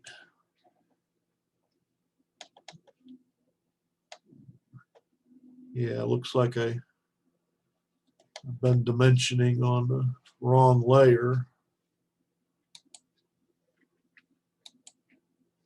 No, all the magenta ones are on the magenta layer.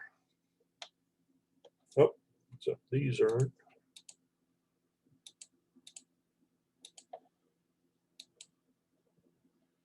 Now be careful of using match properties,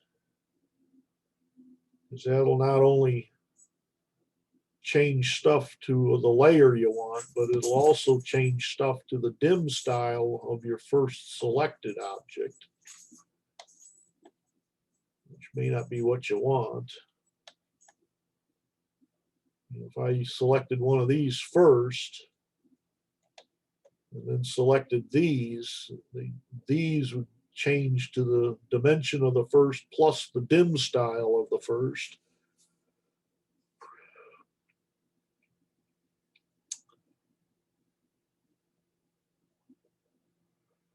Yep. Breaks long since over. Any question before we start working on the, oh, which one should I assign to you?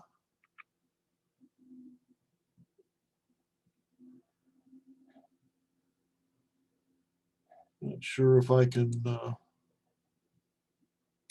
recover back where I was or not. Should have renamed it.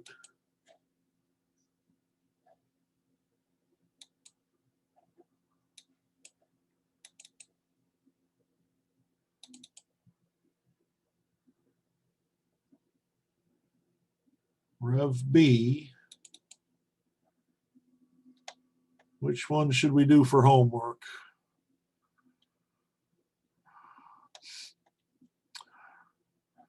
Let me write them down. Let's say 2 and 3. I'll put a circle around them in red.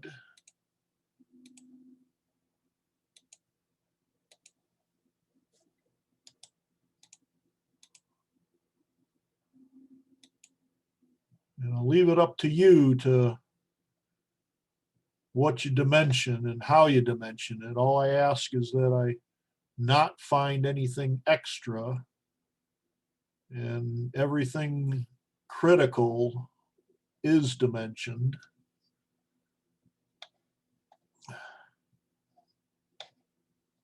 Let's say 13, which will of course need another dimension style. I don't know if this is identical to the one we had for homework earlier. Looks like it might be a mirror image. Yeah, let's do all of 15, both views. I'm forgetting to write these down. What did I say? 13, 15.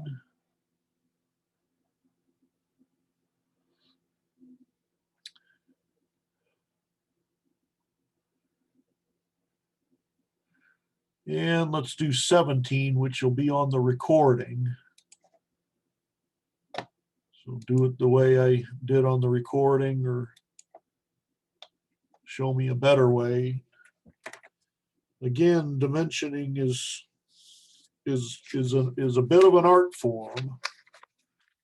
And again, it's very rare that a part is so simple you can follow each and every one of these guidelines. You know, they want to violate as few of the guidelines as possible. So for the record, dimension 2 and 3 .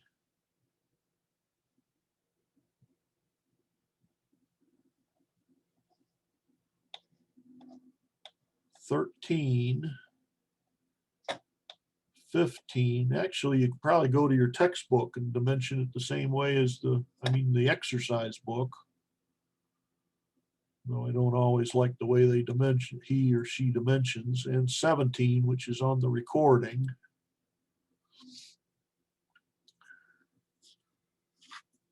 Two, 3, 13, 15, and 17. Again, 17's on the recording. 15, you can use your exercise book as a sample if you want. You're on your own for 2, 3, and 13. And I'll let you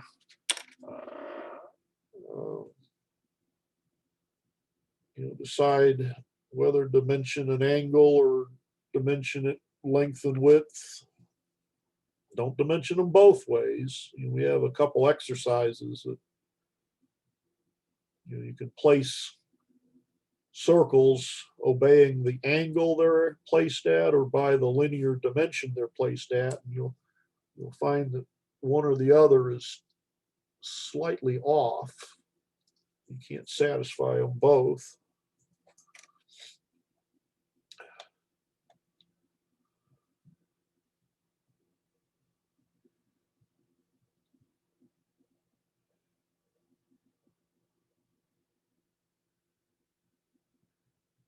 Any questions before we start on the final?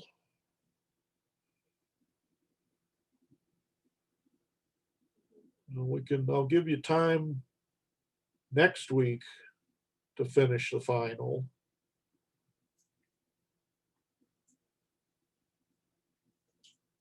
I kind of doubt we've got 50 minutes.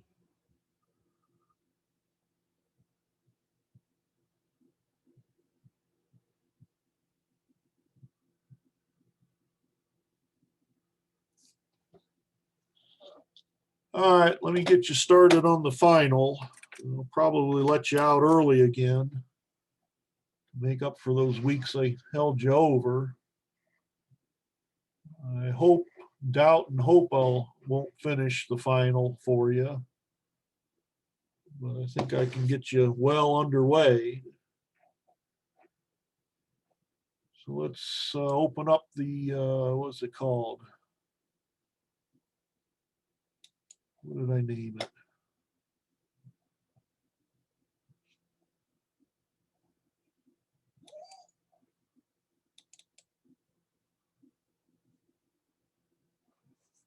Interesting. I didn't put it on the weekly folders.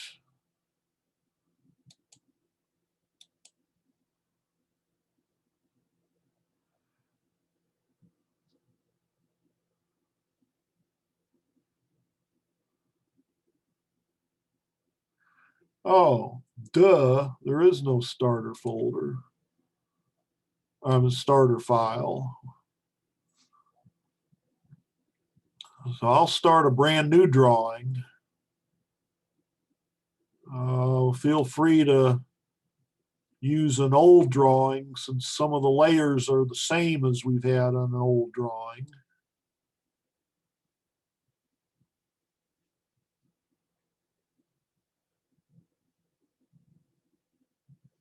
I don't think there's any other way to, besides reusing layers from an existing drawing. So I'll start with a start from scratch drawing. New acad.dwt, this bare bones minimum. Okay, why not? Well, which should I do first? Layers, text style, dim style. Let me do the green stuff first. And we'll worry about the dimension style later. That, there we go. Use a text style already made called final. Actually, it doesn't have to be already made. You can make it later and go to the dim style and type, select the name of the text style to update the dim style. And again, like I said, I think my way of center lines is good for your job interviews, but I'll let just put a plus sign in the middle of the circles. Least I can ask from you. Where was I? We'll start with green stuff. All right, notice a lot of these things on the one out of your exercise book, as well as this one, there's a lot of stuff that's centered right there. That's the center of some radii, and there's some linear dimensions off of it. There's a linear dimension off of it. There's a radii that's 90. Can't zoom in very easily on it. So anyway, I suggest, and I think doing this problem a few times, I'd suggest start with this spider web of radial lines. 1, 2, 3, 4, 5 radial lines.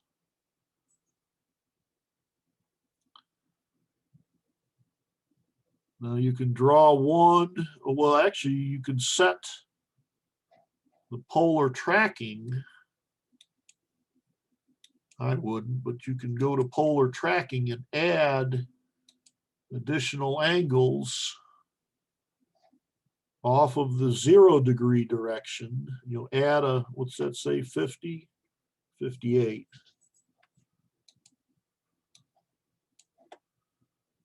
Yeah. Add 50, add negative 35, add 50 plus 70 is humma 120. Negative 35 plus negative 65 is humma 110, negative 110. Oh, what the heck? Let me do it that way. You know, I was about to say draw several lines on top of each other straight to the right. Select the top two and rotate them 50 degrees. And then select the top one and rotate it 70 degrees. So there you got these three. Still got a stack of them here. Select two to rotate -35, and then I got a stack here of two. Select one to rotate 65. But just for variety, I'm going to delete these. I don't know how they got into my start from scratch drawing. Wonder if my ACAD.DWT is a little messed up.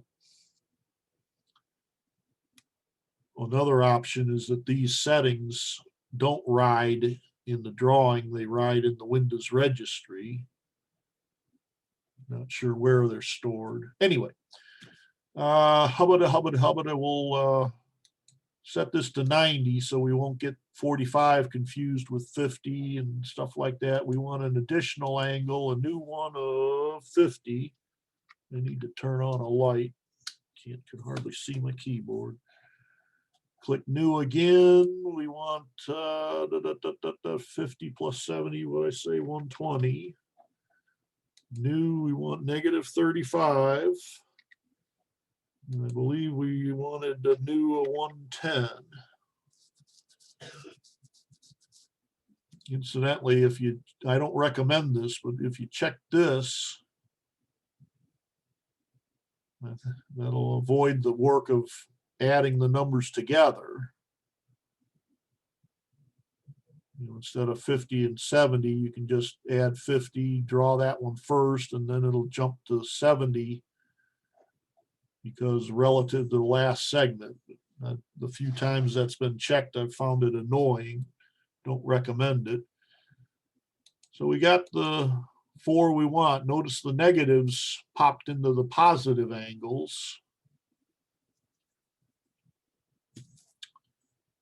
We'll double check. Oh, I never use snap and grid. Object snap though. Okay, these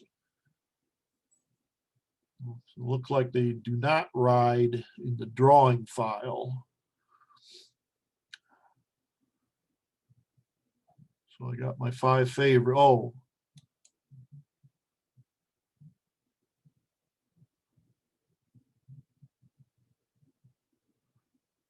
Okay, yeah, 5 favorite. Lately, I've been adding insertion to prepare for the certification exam, but yeah, 5 I've taught you. Check. Click OK.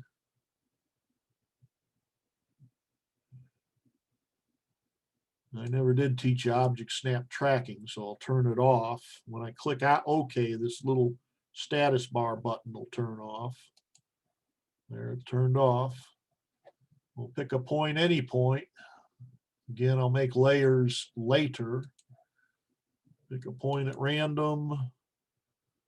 We want one line that is about 250 units to the right, should be long enough. I messed up. I'll undo and be more careful. 260. Double click to zoom extents. Double check. Yep, it's got 0 change in Y and change of X, so that is straight to the right. 260. Hit escape. I'll draw a line the same length or longer. Oh, snap at that end point. Go up until I hit the 50-degree additional polar tracking. Notice it won't hit 45. Why is it taking so long?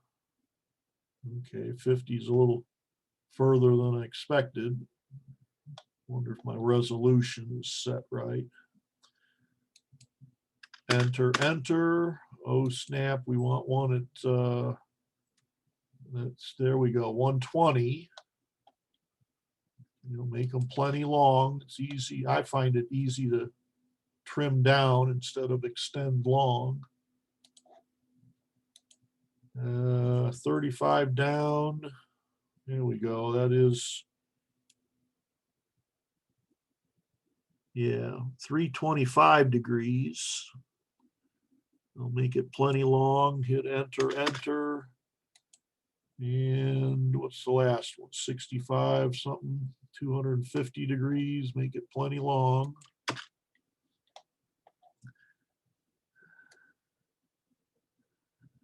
All right, what should I start on next? How about this long jelly bean stuff?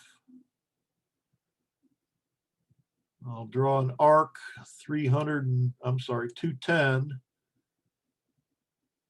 And draw a circle where I'll draw a circle with radius of 210 and draw circle at these intersections. And then whatever the diameter is, I can O-snap to that intersection of my new circle with that guideline and draw a circle or an arc if you want to learn the arc process. And then trim, and I'll end up with the jelly bean with both lines on them, or borders. Circle radius 210, enter.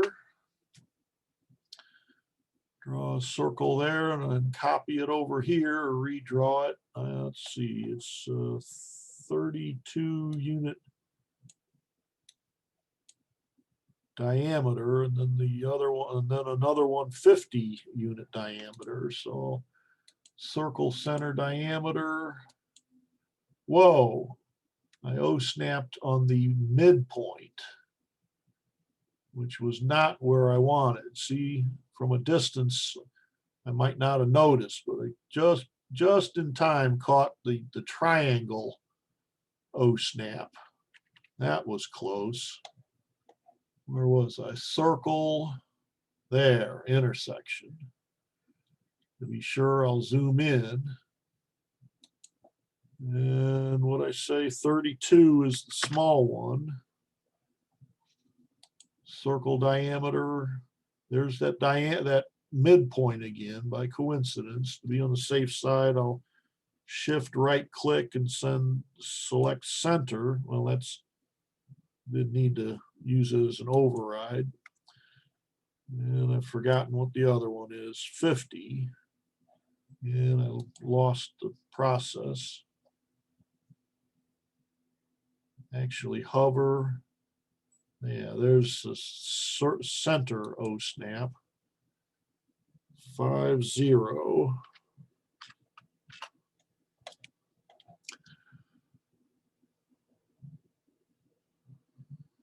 Now I'll copy these two. There might be a way to mirror it, but I don't care to figure out how to find the midpoint of this angle. Probably possible with the either the construction line or the construction ray. I think has a midway option. Anyway, I'll copy it. Select them both, enter. Miss the space bar. Copy. Select them both, enter. I ought to lengthen or shorten that line so the midpoint doesn't keep biting me. And O-snap to that intersection. Don't believe there's any more, so bail out, click circle or arc, and whoa, I want circle radius, not circle diameter. O-snap at the hub of everything. Now I could hit enter to invoke the last command because I know that the command itself by default is the center radius icon. can't do that if you want anything but center radius.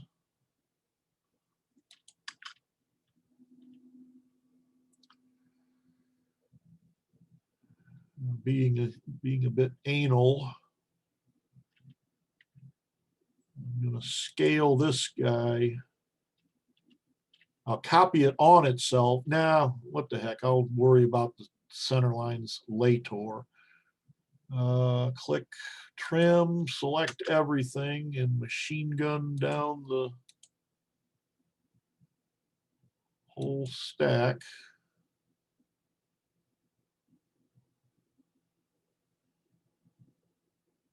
My bad.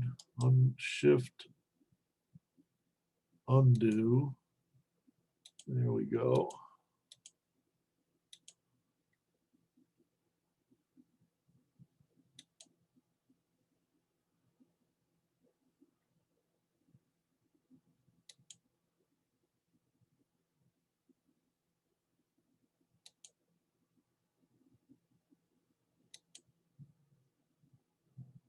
I'll have to erase that guy.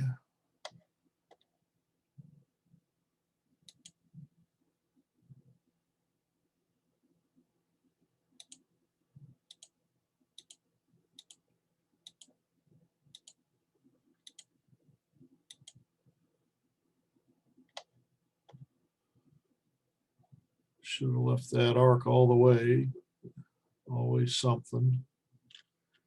Hit enter to finish, and I'll erase all the garbage.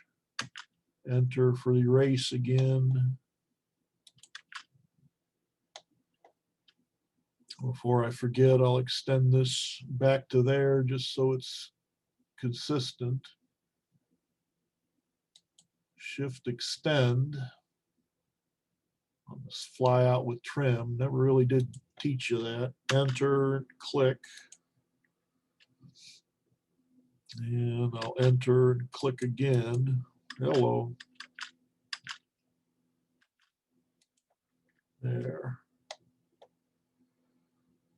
All right, let's target this bottom circle here. That is out one of my guidelines, a distance of 56 units. So there's a couple of ways I can get a target there. I can draw a 56 unit radius and home in on the intersection.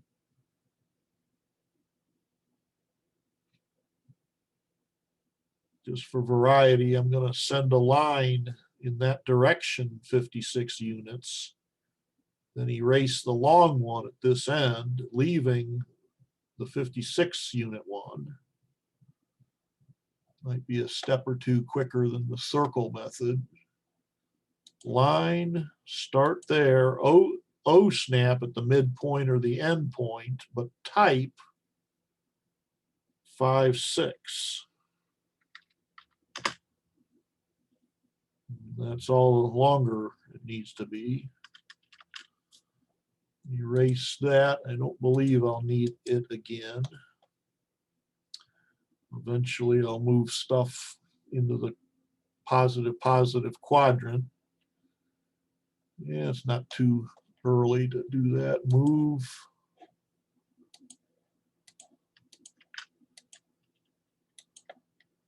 All right, where was I? This one is 32 in the out and 16 in the small. Circle center diameter, 32 diameter. Can't hit enter without invoking the diameter option, so I'll just click the icon with the option in it. And the small one is 16. Two diameters, 90 units out this way. For variety, I'll draw a circle center radius, 90. And circle center diameter at that intersection. Big one is 56, higher of the two dimensions. Same icon again, and 32, the smaller of the two diameters. You want to get a 90 radius arc tangent to tangent here. Since it's concave, I got two choices. I can use the fillet command set for the proper radius, or the circle tangent tangent radius method and then trim away garbage. I'll use fillet, though I'm not sure which is quicker. Radius, I don't know why I can't enlarge my command area. That comes and goes. I haven't figured out why. I'll right click radius and set my radius to 90, enter. And snap at both circles approximately where it looks like the fillet, the arc will strike. So approximately there and approximately there. Same thing for this fillet. While I'm in there, let's go ahead. I'll hit enter to invoke the fillet command, right click, go to the radius option and set it for 180. Hit enter. Click again, approximately where the expect the arc to hit. Not sure why it's doing that. I'll pretend I didn't see that. Oh, because that's not a full circle, duh. All right, I'll use the extend process to bring it back where it was. The fillet command does have a no trim setting, but you use it so rare, I don't know it's worth learning. Where was I? Extend, enter so that everything is a boundary, and click closer to the end I want to grow out of. If I click up here, see what happens. So I'll click closer to the end. There we go. All right. This pair of circles is 140 out that guideline.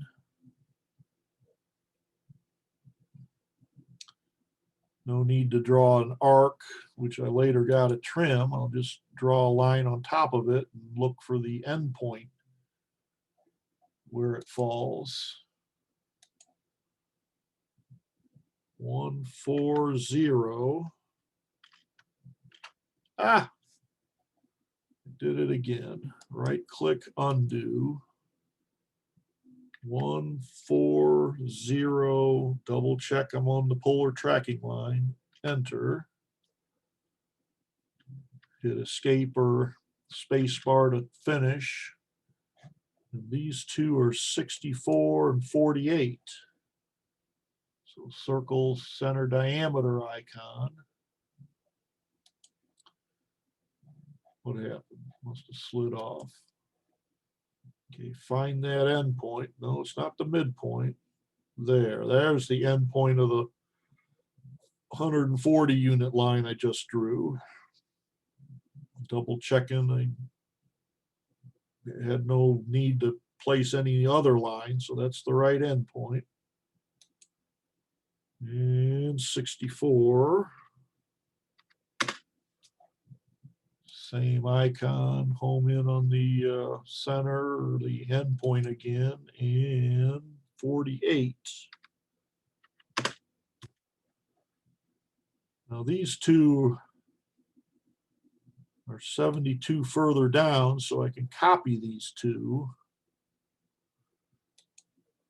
and then do a massive trim like I did for the jelly bean up here. Copy. Select everything, or the two circles, hit enter. I don't have to be dead center. I can be anywhere. And the important thing is that the second point is 72 units up to the right of the first point in the move process. 7 2, enter.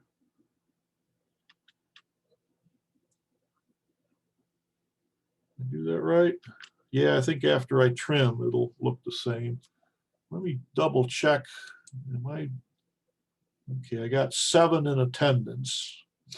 I was afraid I might have left somebody in the what's it called, the waiting room. Now, joining these is just a matter of quadrant to quadrant, since they're, one's directly to the right of the other. So this is a machine gun quadrant to quadrant, enter, enter, quadrant to quadrant. Could mirror these two down, but since I'm on a roll, enter, enter, place those, trim, change it from extend back to trim, or TR, enter, space bar so everything is a cutting edge, and zoom in, and whittle everything that doesn't look like the assignment. Enter, erase these two, enter. Now I think you finally, took several exercises, but I think y'all are finally getting the hang of tangent to tangent.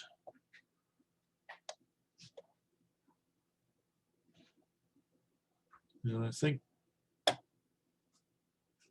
last way I demonstrated was to clear all the O snaps and only set tangent. Since we're going circle or arc to arc instead of end of a line to arc, we want tangent alone, not tangent and endpoint. Tangent alone, click OK, click line, start approximately where it's going to strike. And analyzing this, I see it will not strike up here, so I'll strike below the guideline. Come down here, strike, enter. Wish there was a O snap setting previous tool, but that's okay. I'll set it back to Burgener's 5 favorite. Double check. Yep. Click OK. Oh, I'm an idiot. I did have another use for it right there. Can I undo? Not sure if I can undo O snap settings or not. Apparently not. So clear all, tangent, OK, line, O snap, reset back to the previous setting. Burgener's 5 favorite. There is I vaguely recall there's a system variable you can type and specify a cryptic prime number. And the prime number is the sum of the prime number of these things, as I recall. Kind of handy for programming or automation customization, but probably not for the typical CAD operator. There's my 5 again. Click OK. Looks like I'm done.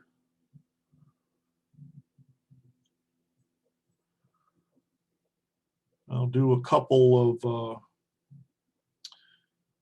pretty center lines for good measure, but do them the way any way you want. We'll start with a line from top to bottom, enter. We'll scale this guy. Yes, I know. Whoop, that's mirror. Scale. I need to make a center line layer eventually.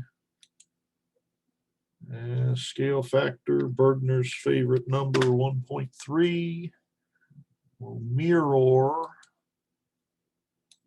Now, do I have my 45-degree polar tracking, or did I leave it to 90? And if I set it now, will I break out of the Mirror command, maybe, we'll see. Set it back to 45-degree increment. Enter, good. Looks like I can change the polar tracking transparently without interrupting the command in process. I'll erase the long guideline. Why did it not erase?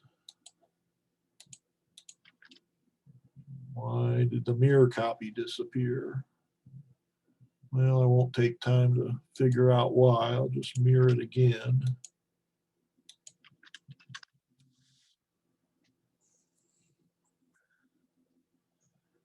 Now, I think if I get a plus sign here, I can copy these two to the center over here.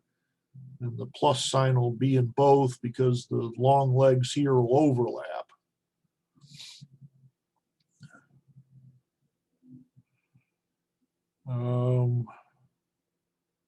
I think I will erase this guy. And I want the bullseye here to be 1.3 times this radius or this diameter. So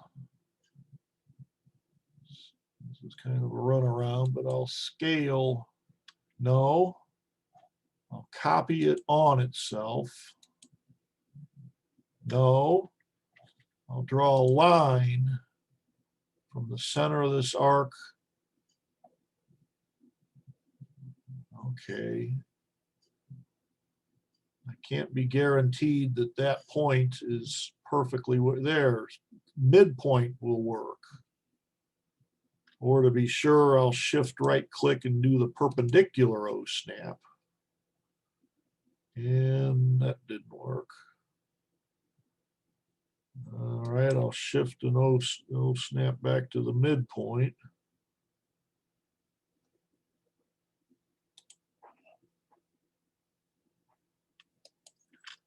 Double checking. Yeah, that would be 90 both ways.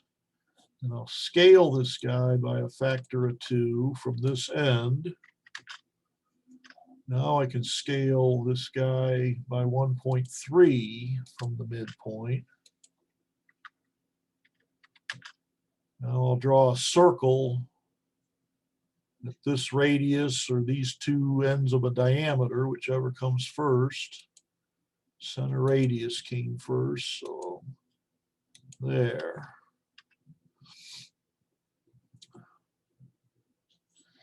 I'll draw an arc.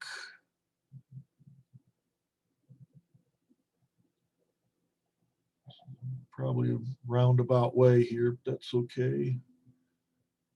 Yeah, what the heck? Let me show you the use of the arc command. Circle from the center, the hub to up here, and then trim it so it's just an arc that goes across would work, but the arc would be a step or two quicker. Start, center, end will work. I'll use this as start, this is center, and this is end. It's got to be in that order because the arc is going to go counterclockwise from start to end. If you reverse it, then the arc will go almost a full circle. So start, center, end. We want to start it at that end point. Center of the arc will be there, and the end will be there. We'll erase this guy. We'll trim this guideline so that we got what happened? I must have missed that. Erase, select, enter. Trim, enter. Use the guideline, and there, when I get the layers built, I can select both of these, move them to one of the 3 center layers, adjust the line type scale, depending on which of the 3 layers I select. Maybe I'll start loading and using only the center line type, and everything will be controlled by the line type scale modifier here. We're going to mirror. No, we'll copy these two on top of each other and rotate the newest pair by click, click, about this point, 70 degrees. Copy, click, click, enter, exact same point, any point, but it's got to be the two clicks on exactly the same point. So now I got two items here and here. How can you tell? Well, you use any modifying command or the list command, which is probably safer. Select them with a crossing window. Da, da, da, da. You see you got two selected. So we'll launch the rotate command. Click on the stack. You get the newest one. Used to be the oldest or a random. I forget which, but it wasn't the newest. Hit enter. For base point we want there, specify 70 degrees, which I think is that one of my polar angles? Nope, 70 is not, 120 is. So we type 70, enter. I think we could lose this guy, but we may need it for dimensioning later. So I'll blip it away and draw a dimension, a phony extension line that later as necessary.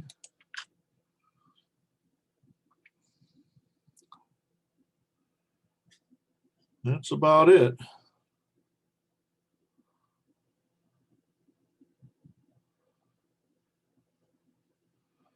I'll use that arc command to draw start, center, end. To draw that, set it to a center line layer, adjust it with the line type scale modifier, and make it perfectly match the handout, but I wouldn't pay you the time to do that. I want you to eventually get the area of this guy.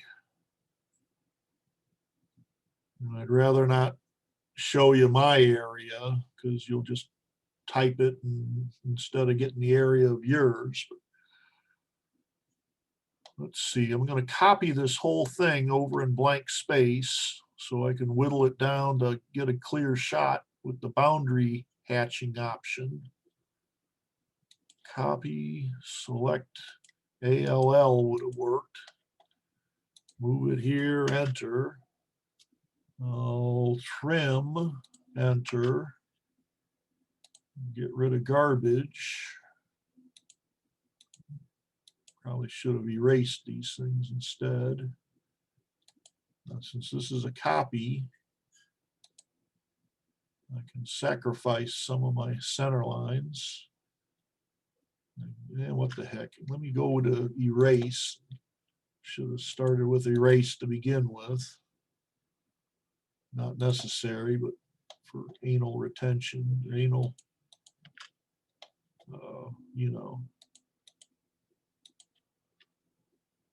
All right, somehow I got out of the erase command, but I got stuff selected, so I'll hit the erase command or the delete key.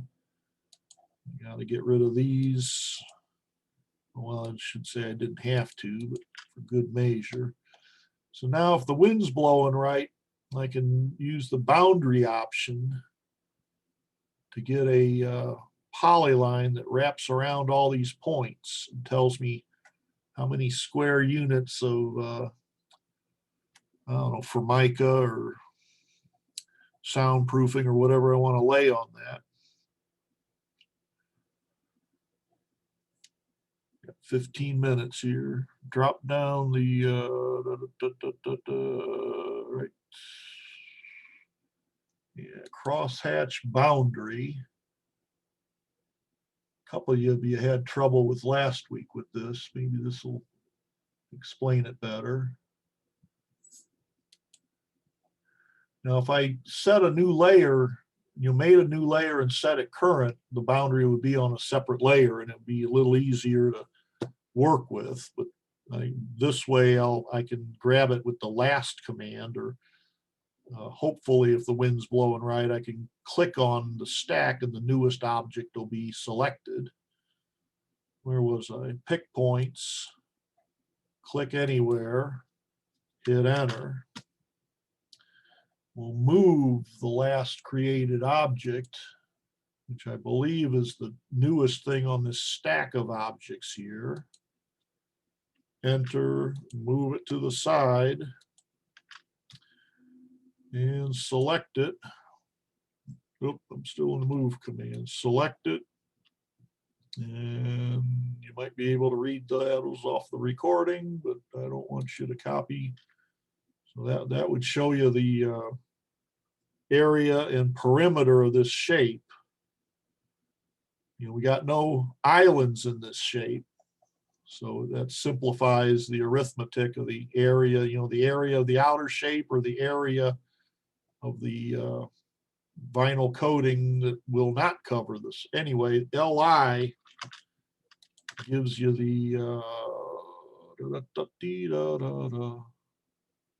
yeah, right. Well, take my word for it. There's area and perimeter. You can copy paste those. Control C to copy, Control V to paste.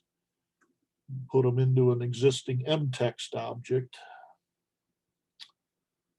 Probably start the mtext command and Control V to paste the text into a fresh object.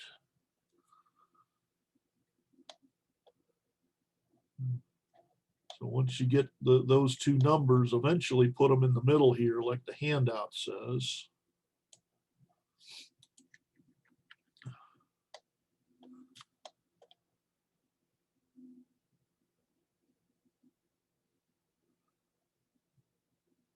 Let me let you out early.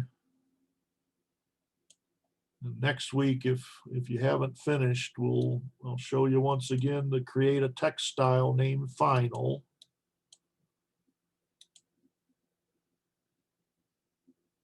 We won't need to modify to create text and modify it till you come up to this thing. I can't remember. I think, well, no, I take that back. I believe both of these are done with the exact same. Nope. Just this one follows these properties. As I notice, there's a much greater than this looks like a line space factor of 1. It might be the same height. I don't think it's the same justification. So these text properties apply to this. And if I ping you for not doing this, say, hey, Burgener, you said in the recording only Paul space Burgener, the date of the final class, and then the name of the file, which would, in my case would be Paul space final.dwg. Then the next step would be to create the dimension style on, I believe it's the text tab of the 3. Select your final named text style. On the fit tab, set that use overall scale to 60. Set the precision to 00, suppress the trailing, although there are no decimal dimensions that are less than 1, so I'll have to examine your dimension style to see if you followed that or not, because I won't catch it in any of the printout.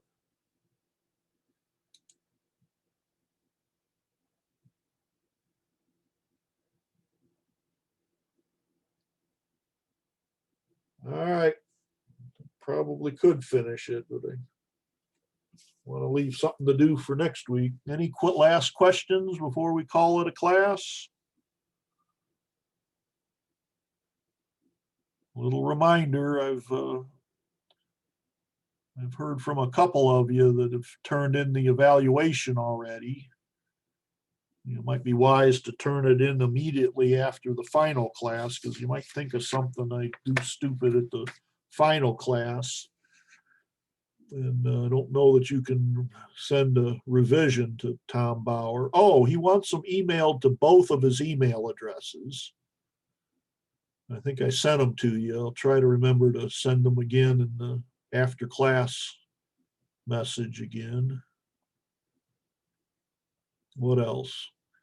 I'll be teaching intermediate on Thursdays, same time, same online. So you got at least 10? I don't know. Well, I thought about asking Sherry, but thought I'd wait a few days. I forget when the deadline is. And I think, don't tell her I said this, but we always accept walk-on students. Well, in this case, it'd be log-on students, but my point is register even if, try to register even if you forgot and missed the deadline, but I don't know that she announces a class canceled, a minute after the registration deadline, or she waits and sees, and decides a week later. The short answer is I don't know. I don't think there's a need, but if you choose to get more practice with introductory, feel free to retake the introductory class. Former student of mine is teaching it. She substituted for me once. And finally, she's gotten after a couple of years, she's finally got an opportunity to teach an entire class. So I'm glad we finally got her on board. All right. Any last words? I'm just about to shut her down. I'll post the, upload to the classroom, and as usual, put it to YouTube. So Paul, looking at the final there, are the line weights different on the dimensions? Yes. Dimensions are 0.25, 0.15, a little less than the current default. Well, I guess so I'm looking at the 140, and the 2 leader lines look heavier than the rest of the magenta. I think that's a fluke with the PDF printing. Oh, okay. I think in your CAD they'll be identical. Yeah, all mine are the same. Okay. Good eyes. I never noticed that. Anything else? Catch you later. Bye.